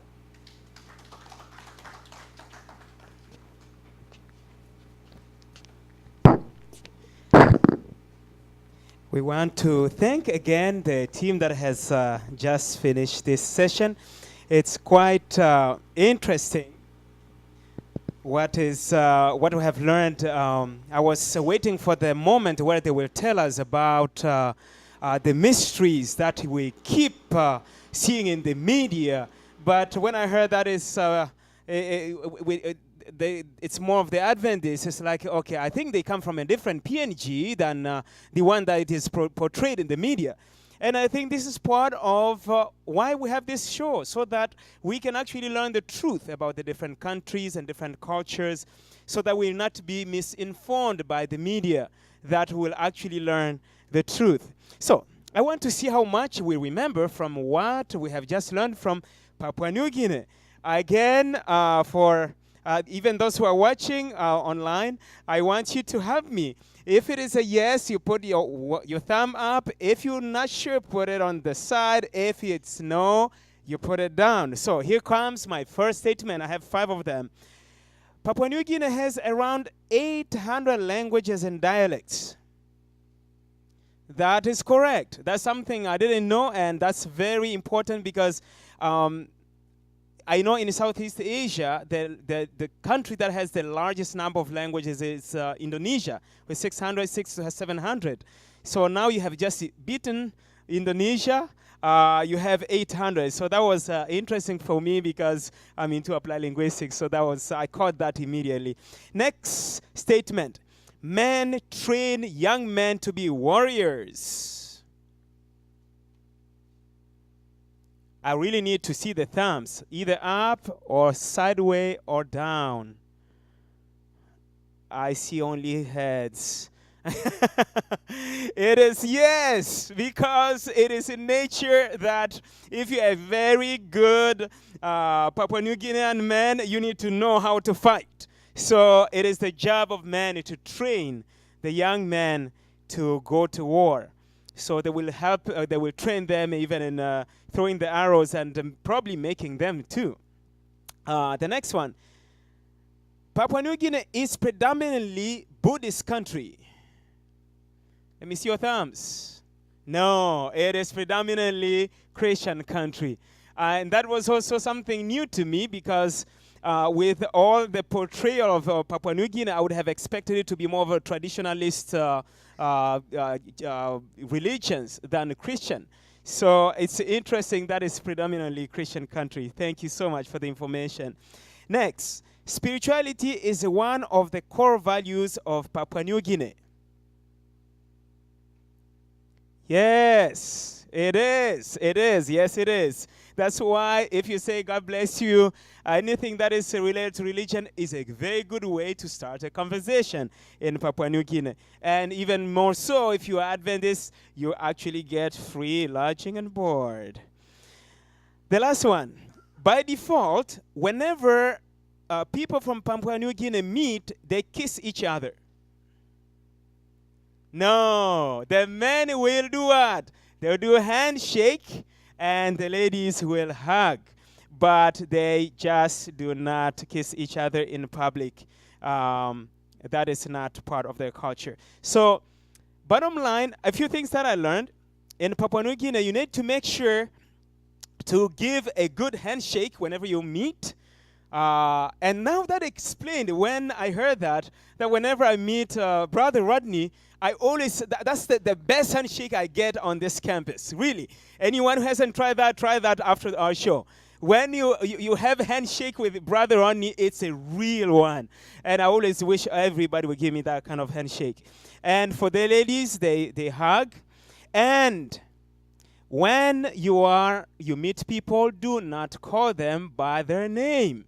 It is part of the culture in Papua New Guinea. So, with this, again, we're going to stand up and stretch a little bit because we're traveling to another part. Our final destination, we're traveling to Cameroon, but let's stand up first. We're going to stretch again and stretch it whichever way you know in your culture. Some put their hands up, others put them on the side, others in the back. Just do it whatever culture works for you, because we are going to have from Papua New Guinea to Cameroon, that is at least 15 hours of flight. So we need to be well rested before we travel there. So if you're comfortable enough, you can sit down, and we are going to call back our host for today, and that is Sir Bruce Sumenap, and we are going to ask our participants from Cameroon, please join us here on stage. Again, let's put our hands together for this new session. Thank you so much, Dr. Safari Wambaleka, for that kind introduction. So, please have a seat. Well, we welcome you once again to our United in Diversity. This is a program where we explore the various cultures, the different practices, and the different values that has the potential of strengthening our ties. We live in a world that is becoming more and more global, and we live in a place where we interact differently, but we are thankful that despite our diversity, we celebrate one another. And we believe that diversity is God's gift for us to get to know more about one another and to give our proper respect to and admiration to the different cultures. Well, this is a program that is brought to you by IAS.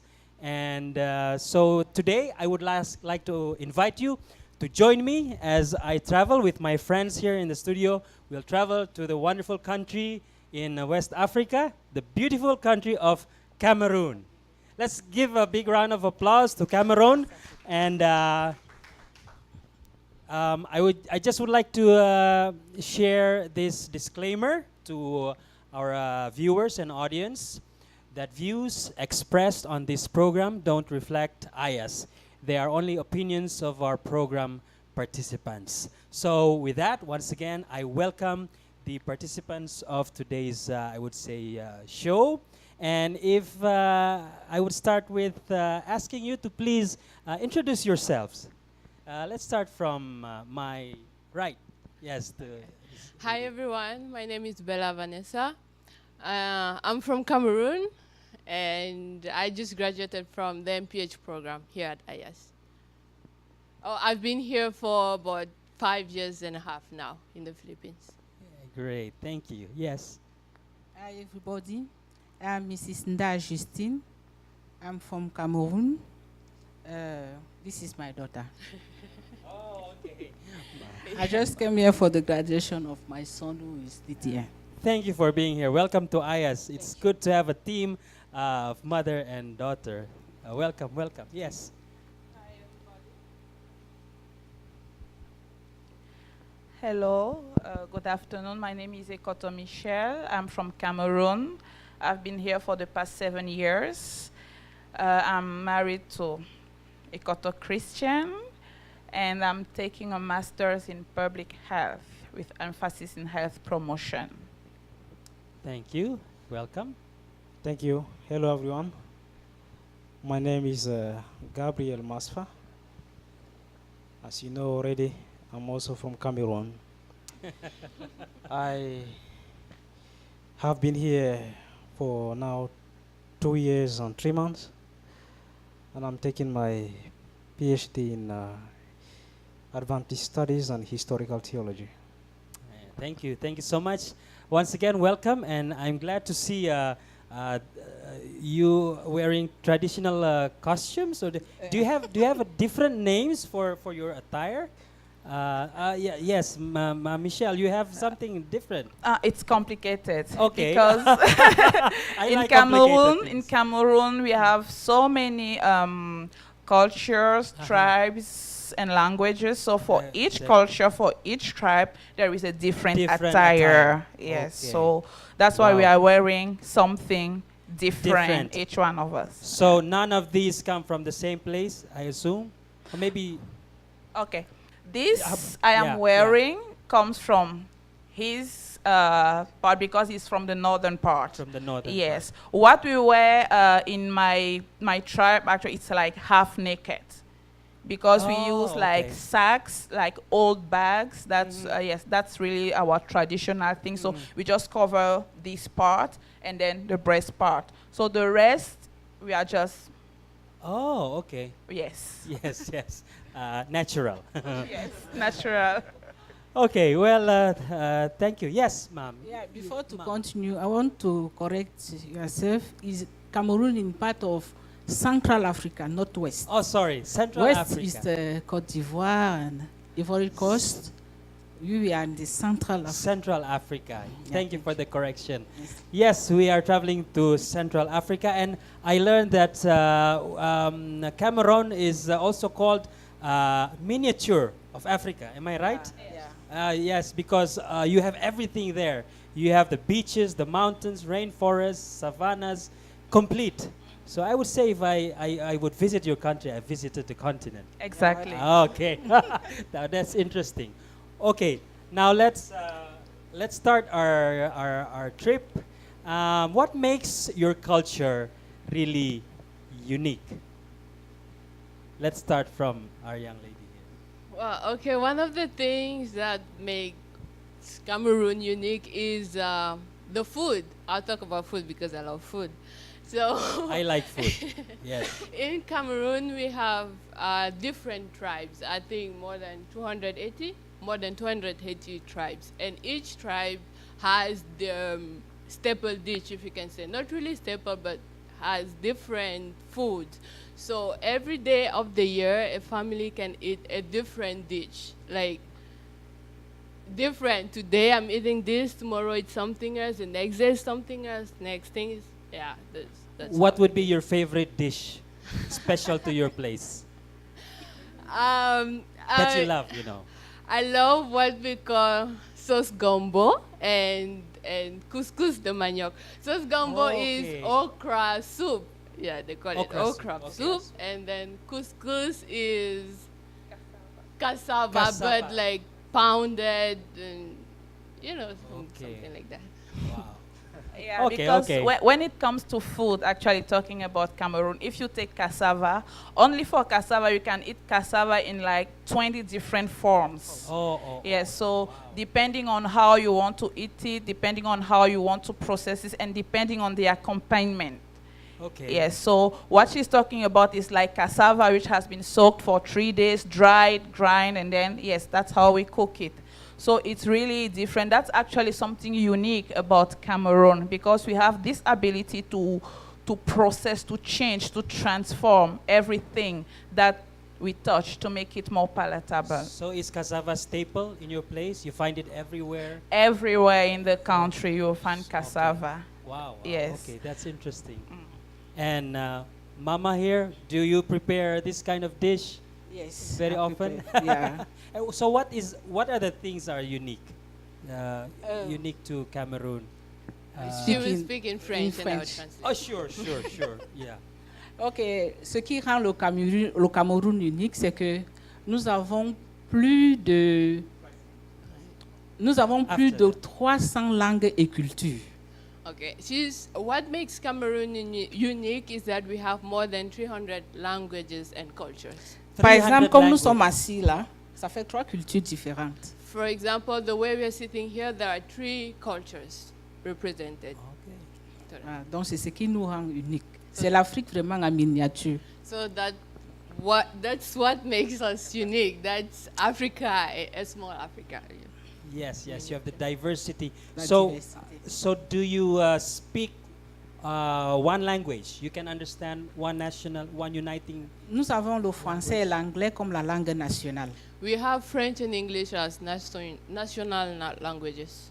Et maintenant, nous avons les langues, And then now we have our local dialects. les langues, les dialectes. Okay, okay, okay. That's interesting.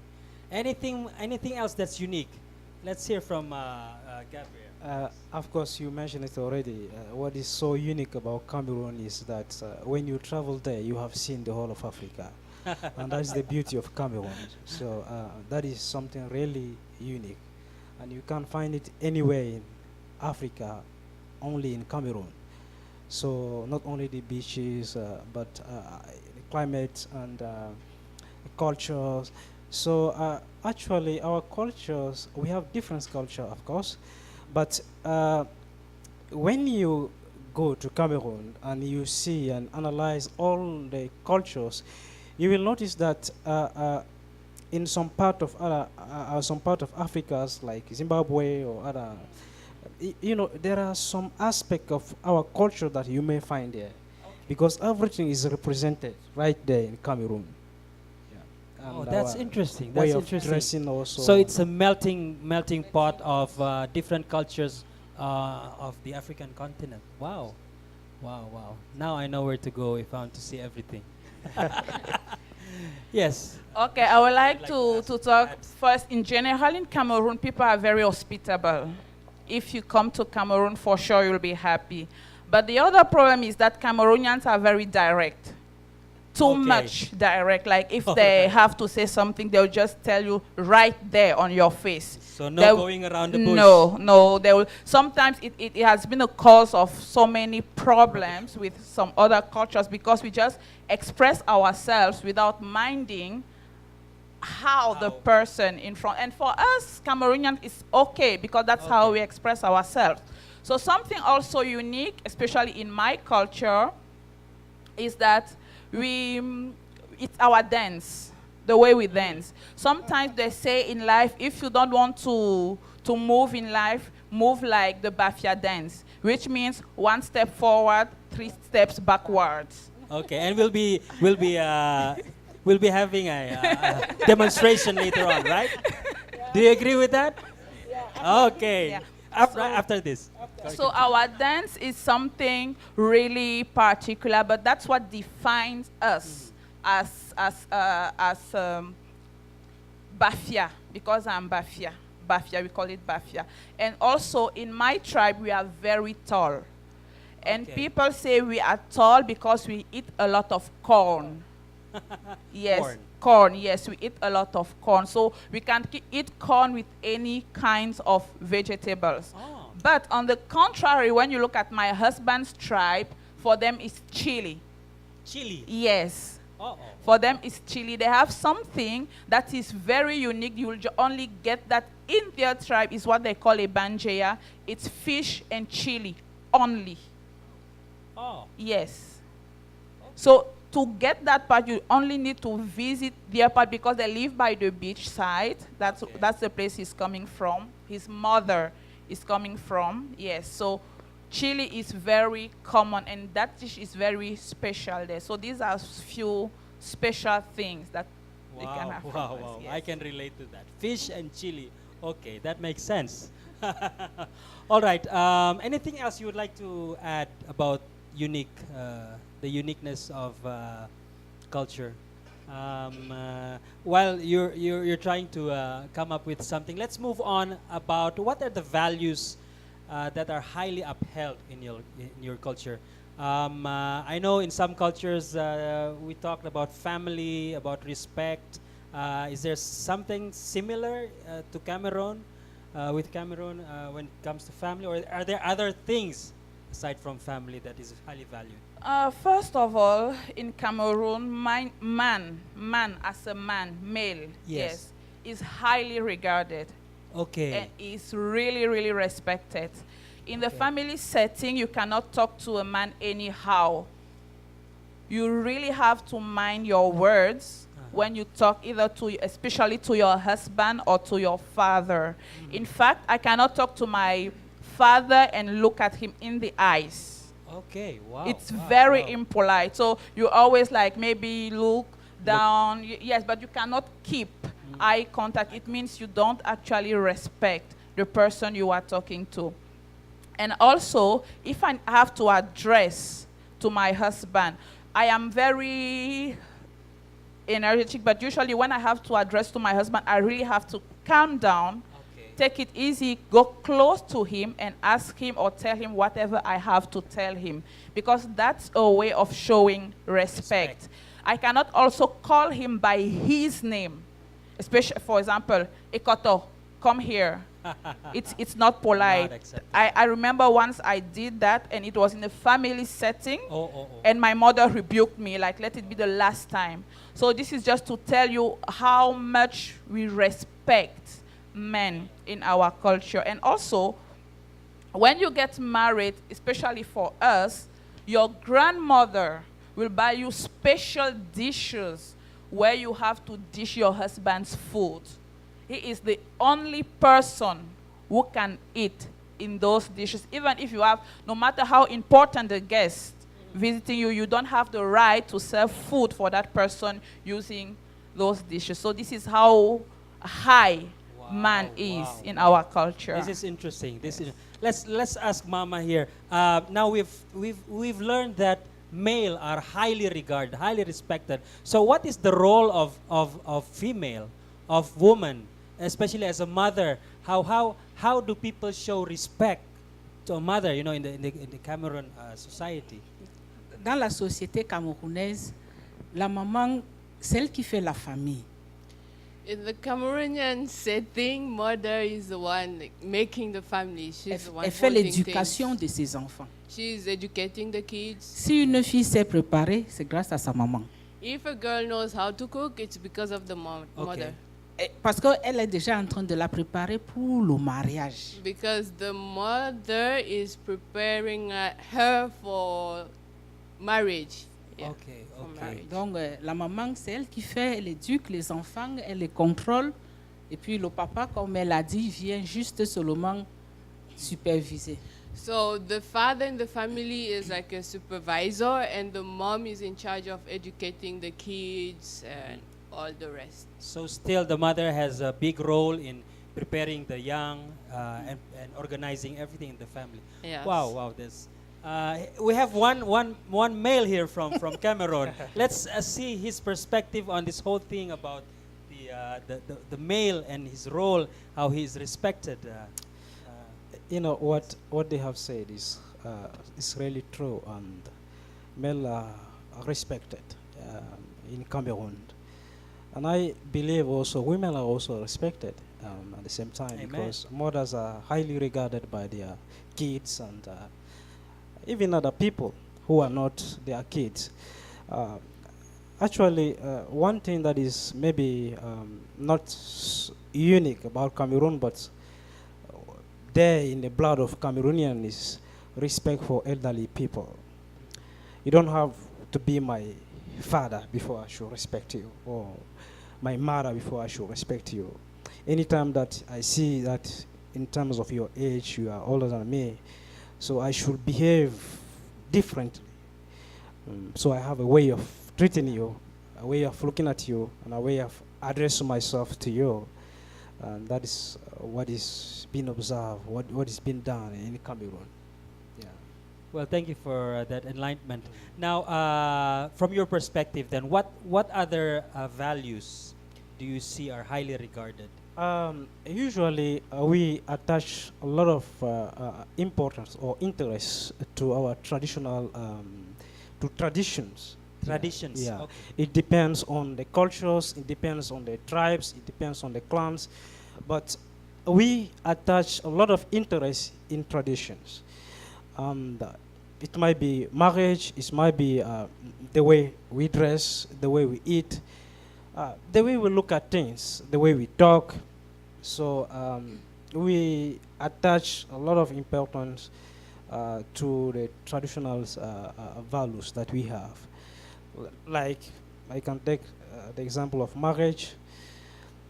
In some places in Cameroon, it is not allowed for everybody like to go and get a lady from another tribe. So you have to stay in your settings. Pick someone from your own tribe. Yeah, you should pick somebody Oh, from okay. your own tribe. Uh-huh. I'm not quite sure if it is everywhere, but there are some tribes, especially in the northern part of my country. You have to stay in the traditional settings.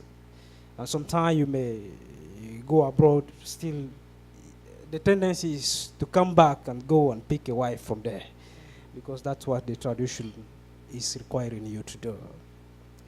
Wow, wow, wow. But are there instances where there's intermarriage Yes, between yes, different yes, of course. tribes? Actually, right now, the tradition is like collapsing, not any longer. Oh, okay. But people are still highly take it into consideration.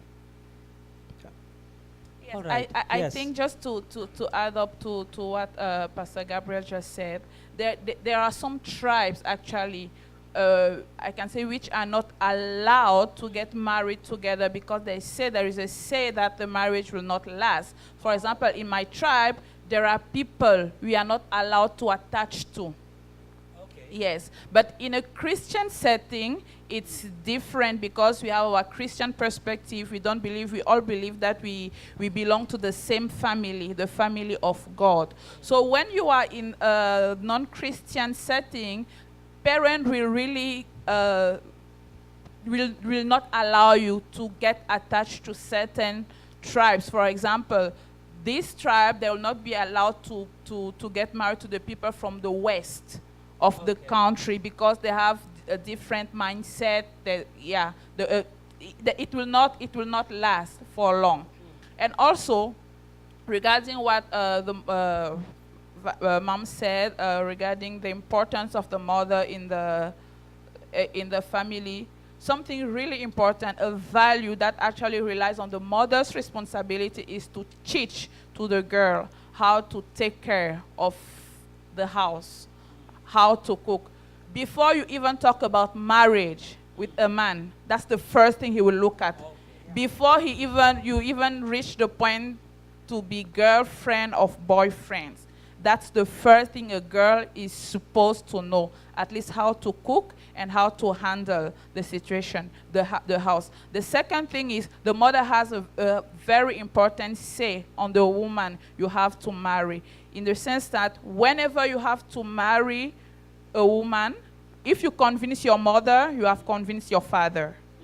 But if your mother is not on your side, you have to forget about it. And some mother will go to the extent of testing the girl. Testing. For example, something my mother-in-law did for 3 months in a row, she will ask me to cook different dishes. Oh, wow. Like wow. almost every day.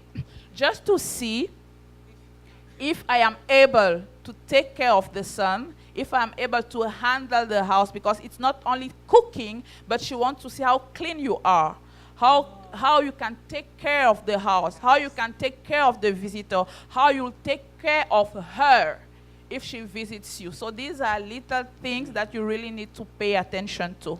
Now, this is very interesting that you're sharing with us. Now, I just would like to ask, is this the practice that is being done in everywhere across the country, or is it just, I'm talking about if it's a city setting, when you're living in the city, are these traditions still being upheld?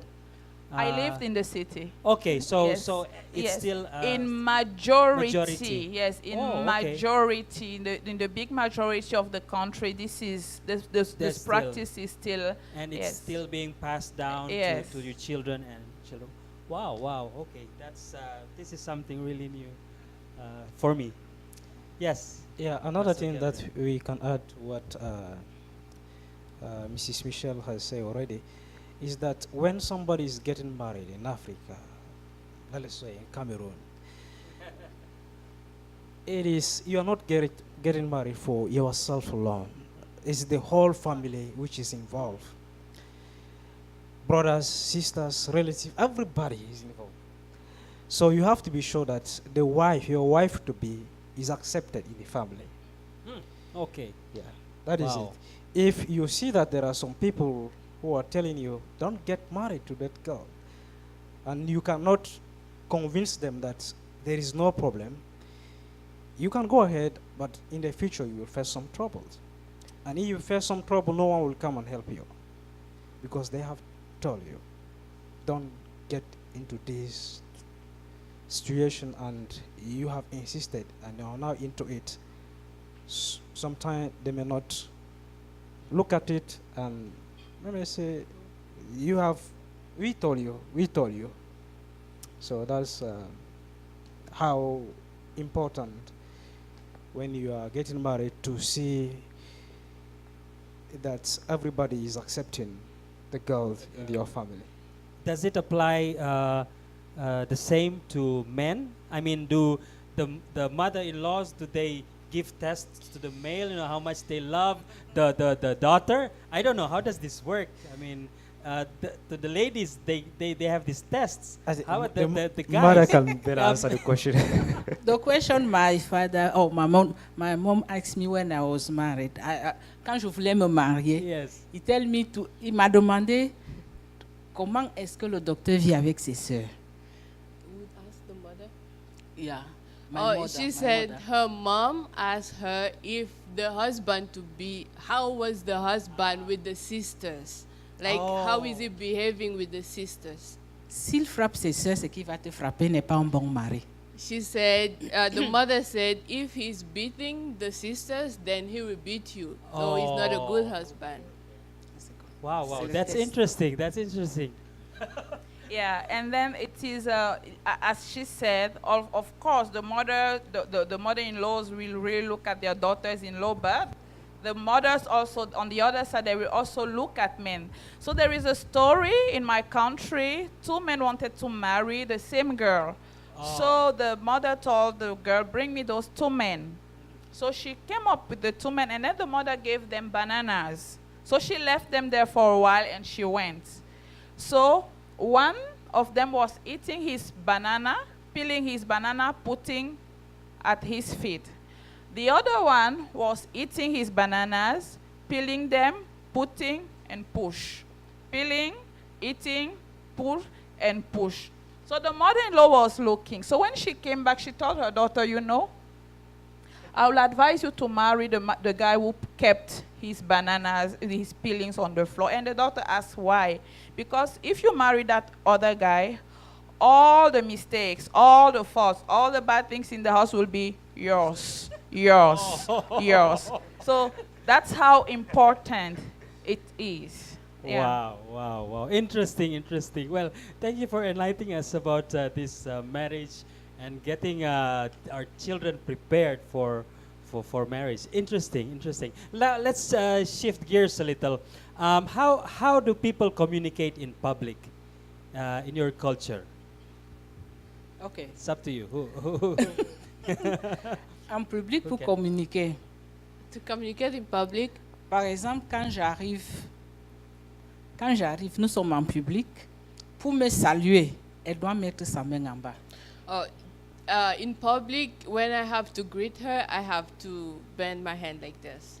Do it. Oh, can you show us? Please stand. Okay. Demonstrate. Yes. Yeah, like this. Oh, It's like this. you bend your hand. She Yes. bend her hand at me and put my own on top. Yeah. Okay. So the younger has to bend the hand, and the elder. Elder, we're like bless or something. Yeah, it's something like blessing for the Oh, Filipino. okay. It's like this. So does this apply to a female to female or Everybody, male? respect. Le respect pour tout That's le how monde. you show respect The for, it's general. for C'est comme ça everyone qu'on in salue. general. So instead of shaking hands, you do Yeah, that's from her husband's tribe. This is Okay. my husband's You're- side. In my place, we are shaking like this. So in her place, you Oh. shake hands. But from the Now. husband, my father, that's when you have to bend. If you are Wow. younger, of course. Wow, And interesting. also, if maybe you have the same age, then you have to look at if your parents, whose parent is Is the eldest, then Okay. the child of the eldest, we have to put the hands on top of the child of the youngest. Oh, okay, okay. Now that's interesting. Interesting. Like now, I have 50-year-olds. I don't know how much we have. She's asking how old. Oh, 40. Yeah, you need to So- put your own. So she said, if you're greeting her, you need to I need to. lower. Like, Lower. yeah. Not all the head. Just Only just the one hand, yes. Okay, just the hand. Yes. So Then it means that. you showed respect and you greeted. Oh, okay. That's interesting. Wow. How about Yeah, your for culture, us, Miss as I said, you Michelle? don't keep the eye contact. That's the first thing. And then the second thing, when you greet someone, if you are the youngest, you don't give the hand first. Okay. You wait for your eldest, the elder, to give you To the give the hand. hand. So if the person doesn't give, you just stay like this. Oh, Yes, okay. but with an attitude of respect. Yes, so you wait for the person. Usually they will be the one to give you the hand. So, and then you will wait until they release your hand. Okay. Yes, because sometimes they will keep your hand asking for questions. So you have to okay. wait. And also within the elderly people, they have a way of greeting. Like if they meet, for example, my two grandmas, when they see, they'll give a hug, but not a full hug, not chest-to-chest contact. So they will start. I'll just demonstrate. Okay. So Let's it's see the something like demonstration. this. They go here, and Uh-huh. then here, and then here. Oh, okay. Yes. So And these that's it. That's your greetings. Yes, that's a greeting. So depending on your age and depending on the tribe where you are coming from, it's different. And also in public, there are expressions that only Cameroonian can understand. If you are not from Cameroon, you will not understand the way, for example, we exclaim ourselves. We call that onomatopoeia.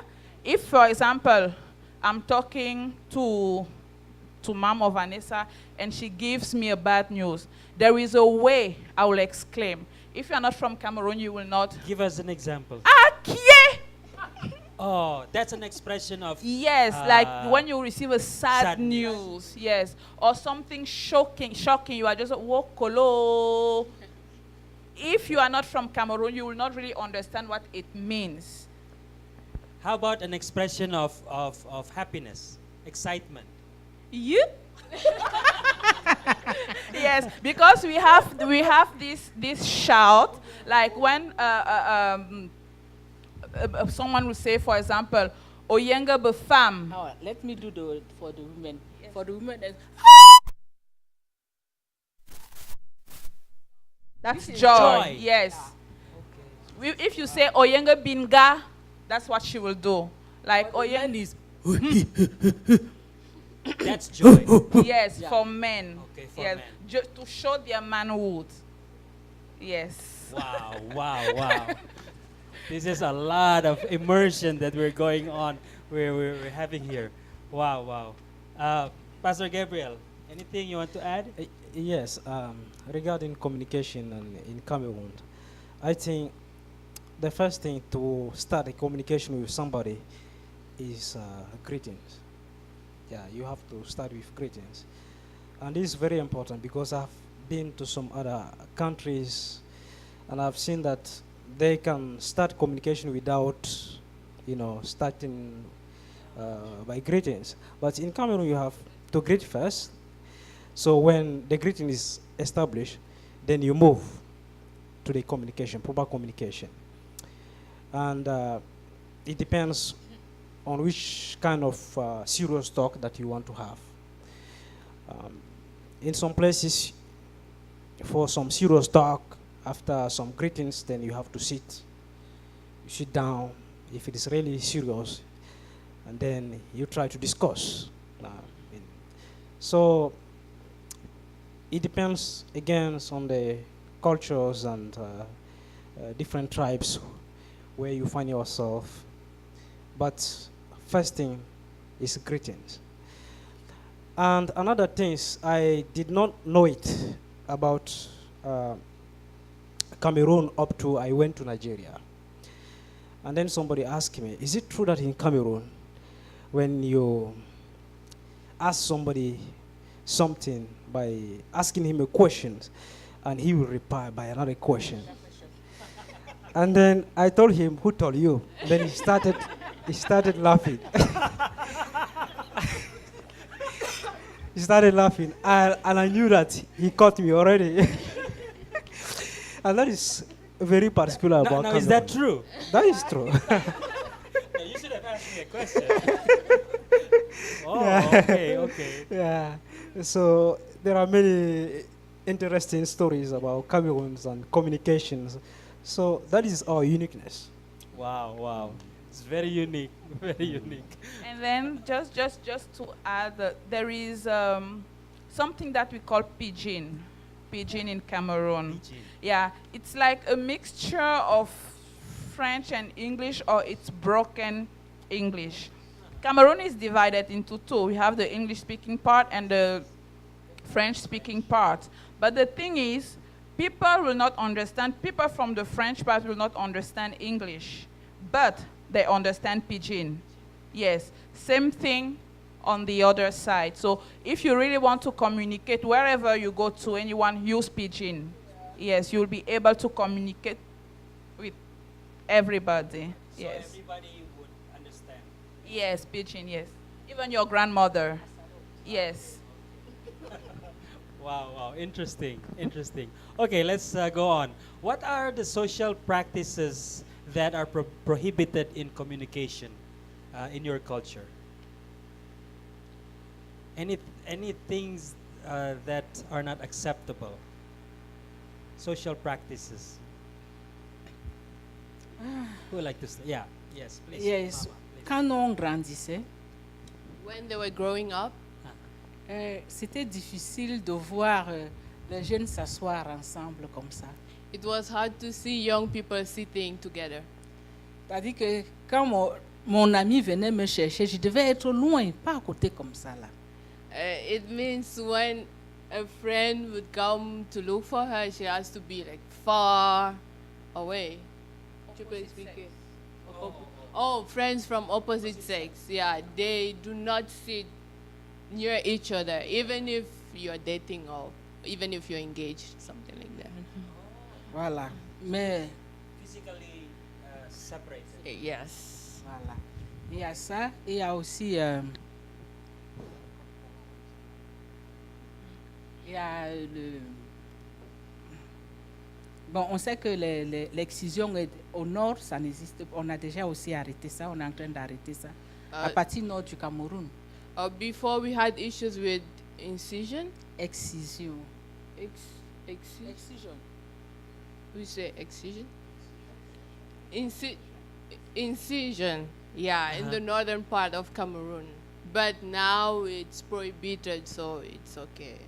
Maintenant, ça n'existe plus. On laisse déjà les jeunes filles grandir. So now normalement. young ladies are growing up normally without that issue.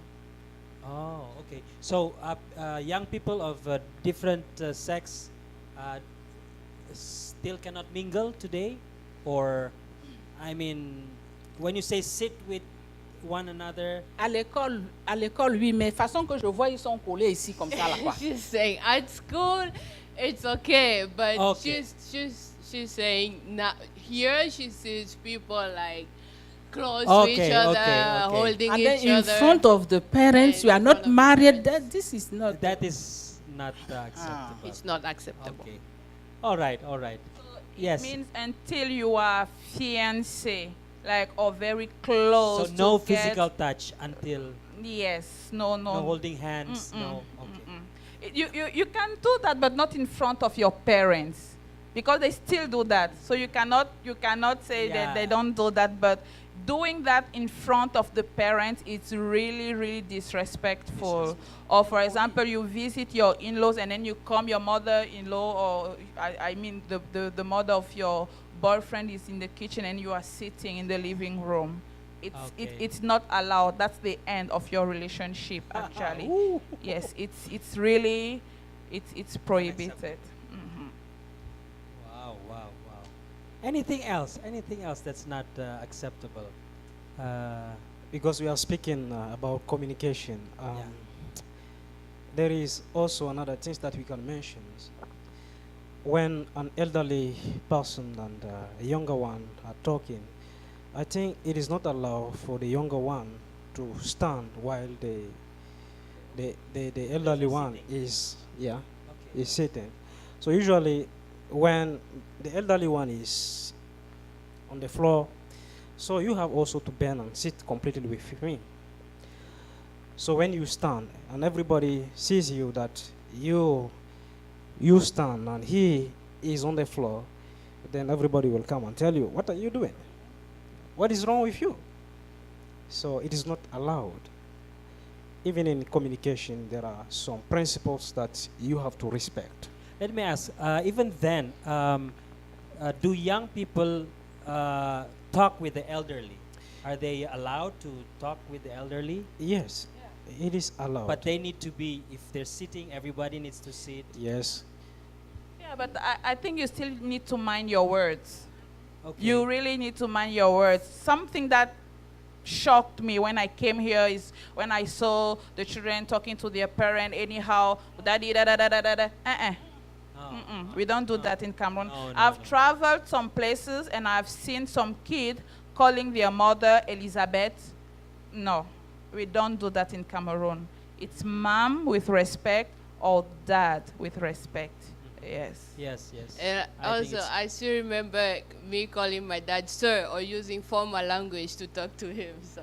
Oh, really? Yeah, I have to say sir, or use the Yes, formal ma'am. language every time I talk to him. And also, we address elders in public as aunties and uncles. That's for the kids. Like everybody is auntie and uncle. Something also, like as she said, we don't call names. One of the problems I've had with many of my classmates here is that I have to see Safari. I have to see Galvez. I said, no, you have to see Dr. Galvez. Yes. So I kept on, because in our setting, we don't do that. Even if, I don't know, even if the person allows you, but in fact, we don't even allow. A professor cannot allow a student to call him by his name, like, you can call me Safari, you can call me Herman. That's the end of the respect. So we always make sure that we keep that distance between the younger ones, and until you reach a certain age, that's when they will open up a little bit to the person. Yes.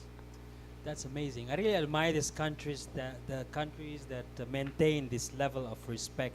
And yes, of course, there are reasons for that. And that's why we need this kind of program that reminds us that things are different in different cultures. And yes, you have shared with us an incident about something that was unacceptable. Let me ask the rest. Is there any incident that you have experienced here at IAS or here in the Philippines that was related to cultural differences? And how were you able to resolve it? Me, the 2 weeks I stay here, I never see people here are no greeting. Les gens ne saluent pas quoi. People don't greet here. Don't greet? Yeah. Because in Cameroon, when I enter in the taxi, I say hello. If what we accept, but yeah, I take the bus, hello. They look at me like. It's like in Cameroon, wherever you go, even if you enter the taxi, you have to greet, and people who enter will greet you as well. But here, she entered the bus and she greeted, and people looked at her like, like she did something wrong. Yeah. Yeah, no, ils ne saluent pas. So people don't greet. Que ce soit au marché, que ce soit, on ne salue pas celui qu'on connaît, on salue tout le monde. Whether it's in the market or anywhere, you have to greet. She's saying you don't just greet people you know, you greet everybody, and that's what is lacking here. Like people greet only those people they know. Et puis ici, les enfants, l'éducation des enfants est un peu. Chez nous là, quand l'adulte entre, l'enfant doit se lever pour lui donner la place dans une maison. She's talking about children's education here. She said, back home, when an adult enters the room and you are sitting, you're the kid, you have to stand up and give the seat to the elder. But here, L'enfant assis. The kids are sitting and the elders are standing. Et l'adulte est debout. Interesting. C'est pas normal. It's not normal. C'est pas normal. You see, these are real struggles that people do experience, and this is the reality. And it's good for us. This progress opens our minds to some of the reality that we think it's the norm. I mean, it's acceptable, but to some people, these are really serious issues. I mean, these are serious things. Anything that's, yes, Sister Michelle, or No, what- me, what- me, what's me your I have had experience? so many experiences here the first 2 years of my stay, and I've reached a point once I think I wanted to go back. For example, related to greeting, you will meet with someone, the person will not say hi, nothing. The person will stay next to you, and then few minutes later, Ate, can I have water? Excuse me, have we slept together? That's the first thing that will come to my mind. Like, we were taught how to say good morning or good afternoon to everybody we see. Another thing was related to food. One of the shock I had is someone decides, for example, to organize his birthday. He said, let's do a potluck. In Cameroon, we don't do that. If you want to organize your birthday, it's at your own expenses. Yeah. So you cannot come and tell me, I want to organize my birthday, and you bring this or that, or I am inviting you to the restaurant, but you pay the bill. No, it's not that. If I invite you, it means I am paying for everything. Something also regarding, for example, potlucks. We don't have much potlucks back home. But whenever we decide to have potluck, as we said a while ago, we give priority to men. Because we believe women were the ones who cooked. So you have the kitchen. So therefore, you need to give priority to men and kids. And men are the ones who are supposed to eat the best parts of the food or the chicken or whatever you have cooked, and women are just happy when they eat what is left. In fact, we believe that we feel full when our husband or the people in front of us are full. But here it was the opposite. And the society here is matriarchal in the sense that women have a really high regard and they have so many things to say. I remember the first day we went here to the market. I was going to the market. For me, it's normal because that's my job. Yeah. That's what I'm supposed to do. But I was with someone, and it was a shock for my husband because the person asked my husband to be the one to hold the bag. Yes. But we don't do, in fact, men don't go to the market back home. So my husband just said, please give me this bag before they stone me. So this is just some of the cultural shock we have experienced when we came here. Oh my goodness. Thank you, thank you. This is really an eye-opener. Yes, Pastor Gabriel. Actually, what shocked me when I came here, maybe I don't have to call it shock, but when I look at women's and their role compared to my culture, I just noticed something completely different. It's like the woman is the head of the family, and the husband is like the husband. How do you call it? Because it's kind of husband, and this is really for me something difficult to accept when I consider my culture. But here it is something just normal, So it was a shock to me. Maybe when we take Philippines now, in the setting of Philippines, what was also shocking to me was when I went out and I saw some girls smoking. It is true that in my country you may find in some areas some few girls smoking, but where I come from, I have not yet seen. And when I came here and I saw some girls smoking here and there, it was difficult for me to understand. But later on I understood that this is part of them, and this is their culture. Well, some of the shock that you're experiencing become a shock for us to know although some of us can easily relate to their shock because we feel the same way too. But let me tell you that this is a good learning experience. Some of these struggles are real and it's out there. So it's good to us to develop a more sense of understanding, of more sense of appreciating on how people may think differently to different practices. Now, in the next few minutes, just share with us what lessons do you have for someone who would like to visit Cameroon? Maybe some short sentences before we close the program. Yes. Tout le monde qui veut venir au Cameroun est le bienvenu, d'abord. Everyone that wants to come to Cameroon is welcome. Okay. You're welcome to visit. Seulement dans les 10 provinces, la province du Nord, comme chez le pasteur, vous devez faire très attention avec l'habillement. But only each province is different. We have 10 provinces, and in the north, you have to be careful with the way you dress, the dress code. Et sinon, vous êtes le bienvenu. Otherwise, you're welcome. Bienvenue on Cameroon. Bienvenue. Okay, yes. Cameroon is still, in some parts, is still we are still very conservative people because we still keep those old-fashioned values, and we still think that they are really important. But Cameroon also is a place where foreigners are highly regarded. I think Cameroon is one of the few countries where you take a foreigner to the court, you'll be the one to be locked up. Yes, because they'll ask you, why are you treating a foreigner that way? Yes, so we really give respect to people who visit our country. But the thing is, if we like you, we like you. If we don't like you, we will not miss that. We will show you that you are not appreciated.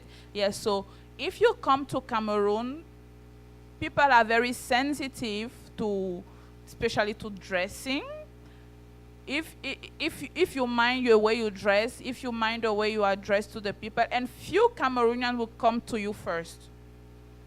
And like here in the Philippines, I've seen some people, whenever you are new somewhere, they'll be the one to come to introduce themselves to you. No. In that way, Cameroonians are a bit shy. Of course, there are some people who are different, but Cameroonians are a bit shy. They see a new face, they will look at that new face.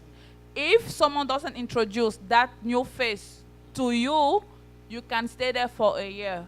The people will just look at you until, in the way that, not that they are not friendly, but they don't know who you are, and they don't know how to address to you. You might be maybe a highly regarded person, or you might be a witch, or we don't know. So we are trying to be careful, yes, regarding that. But if not, hospitality, yes, in Cameroon for sure, you'll be very happy, yes. I believe you. I believe you totally. Thank you. Maybe the summary of this question is that hospitality is first Cameroonian, because when you get there, you will be welcomed. That is for sure.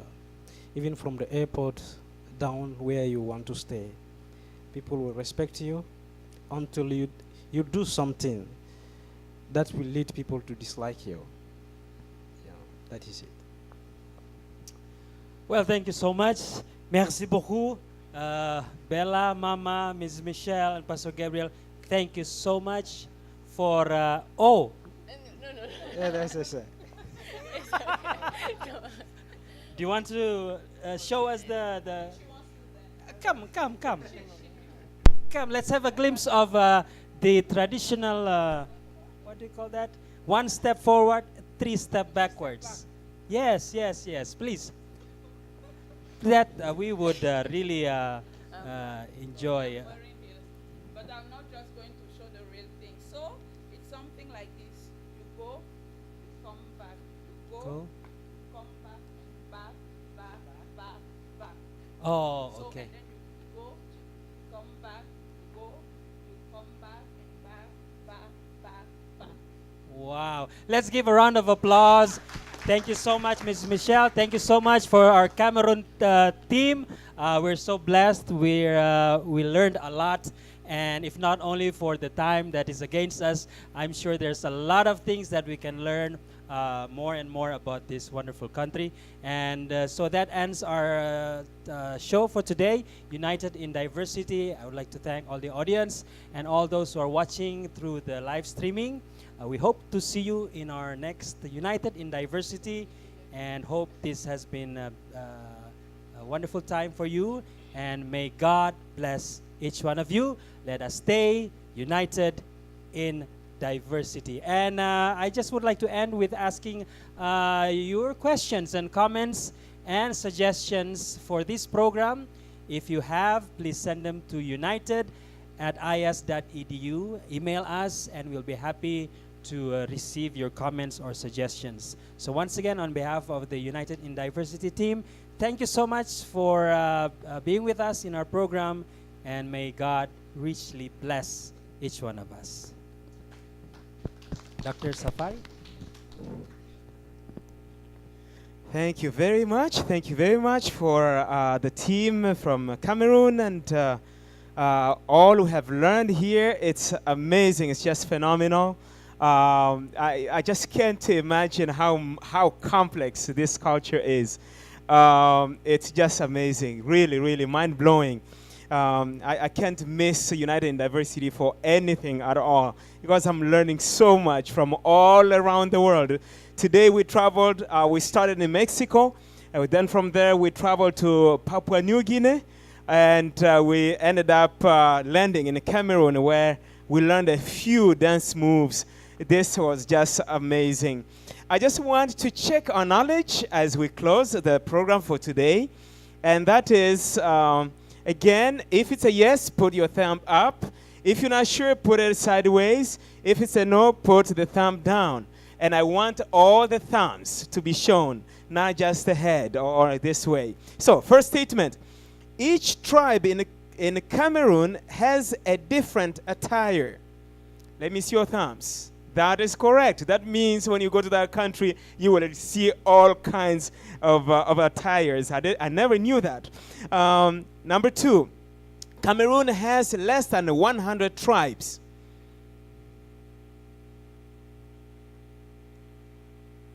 No, actually, they have more than 200 tribes. So the answer was false. Next one, Cameroonians are very direct in their communication. They don't beat around the bush. Yes, that is true. That is true. This is actually it's uncommon to many African cultures, and this is the reason why, for example, when people say, well, what do you do? What is your culture in Africa? It's like, you don't know what you're asking, because the Cameroon alone has more than 200 cultures. And this one just shows the difference, that in Cameroon they are direct, but most of the African parts, they are indirect. They are so indirect because they are more of the Eastern culture, just like Asians. And so that was quite eye-opening that Cameroonians are very direct. The next one, it's impolite for ladies to look their fathers in the eye when talking with them. That is correct. That is correct. Next, married men must show high respect to their wives all the time. Yeah, it's no. It was the other way around. It was the ladies who must always show respect to their husbands. It's just an expectation from them. When a man and a woman get married, the relatives have no say on the matter.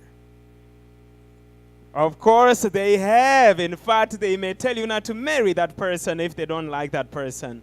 The last one, men are the ones who eat the best part of the food. Oh, I liked that part because I'm a man. So I feel like I need to tell my son to go and marry in Cameroon. He will always get the best part of the food. So thank you so much. The lesson I learned personally, I learned really many lessons, but one of the things, again, that we can learn, that came through all the other presentations we have had, is that when we do not know the people, the first time we meet them, we should always start by greeting them in a very formal way, because by default, in many cultures, you are likely to have less troubles with that than starting with an informal way of greeting people.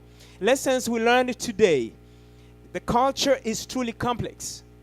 We cannot just know one person from one country and say we know about our country. Cultures are very complex. We need to be intentional to learn about the different cultures that are around us. In fact, I encourage us to travel even in different countries. While we are here in the Philippines, it is easy to travel to surrounding countries. When you travel to Africa, for those who are planning to travel to Africa, it is easy to travel around in neighboring countries wherever you are. And so it helps us to actually be more knowledgeable, be more understanding how other people are behaving. Because it may not necessarily be because they are bad people, but simply because that's how their culture, they behave. Thank you so much for being with us today.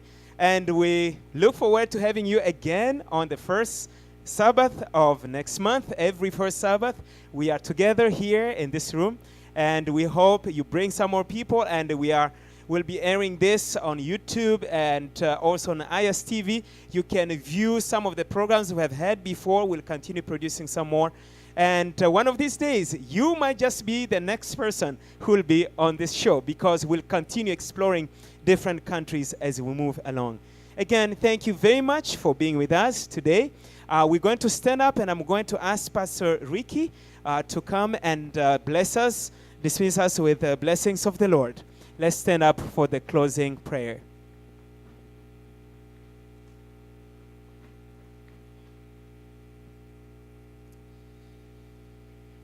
Father in heaven,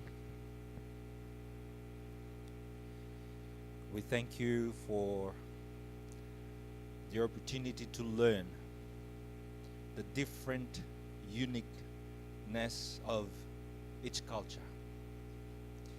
In IS, we also have the privilege of witnessing some of this diversity.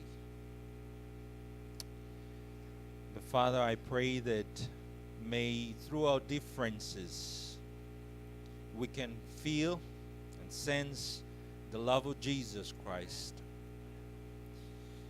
Through these differences, we can find reason to worship you and honor you. And I pray that as we appreciate our differences, enjoy the diversity we have, may we look forward to the time where we will spend eternity with you. We don't know what kind of culture it will be like in heaven, but I am sure we will enjoy it with you. Thank you for Dr. Safari. Thank you for those that have hosted this program. Thank you for the privilege of learning even this Sabbath. We've asked all this in Jesus' name. Amen. Thank you very much. You have a wonderful weekend, and until we meet you again, God bless you. Stay united in diversity.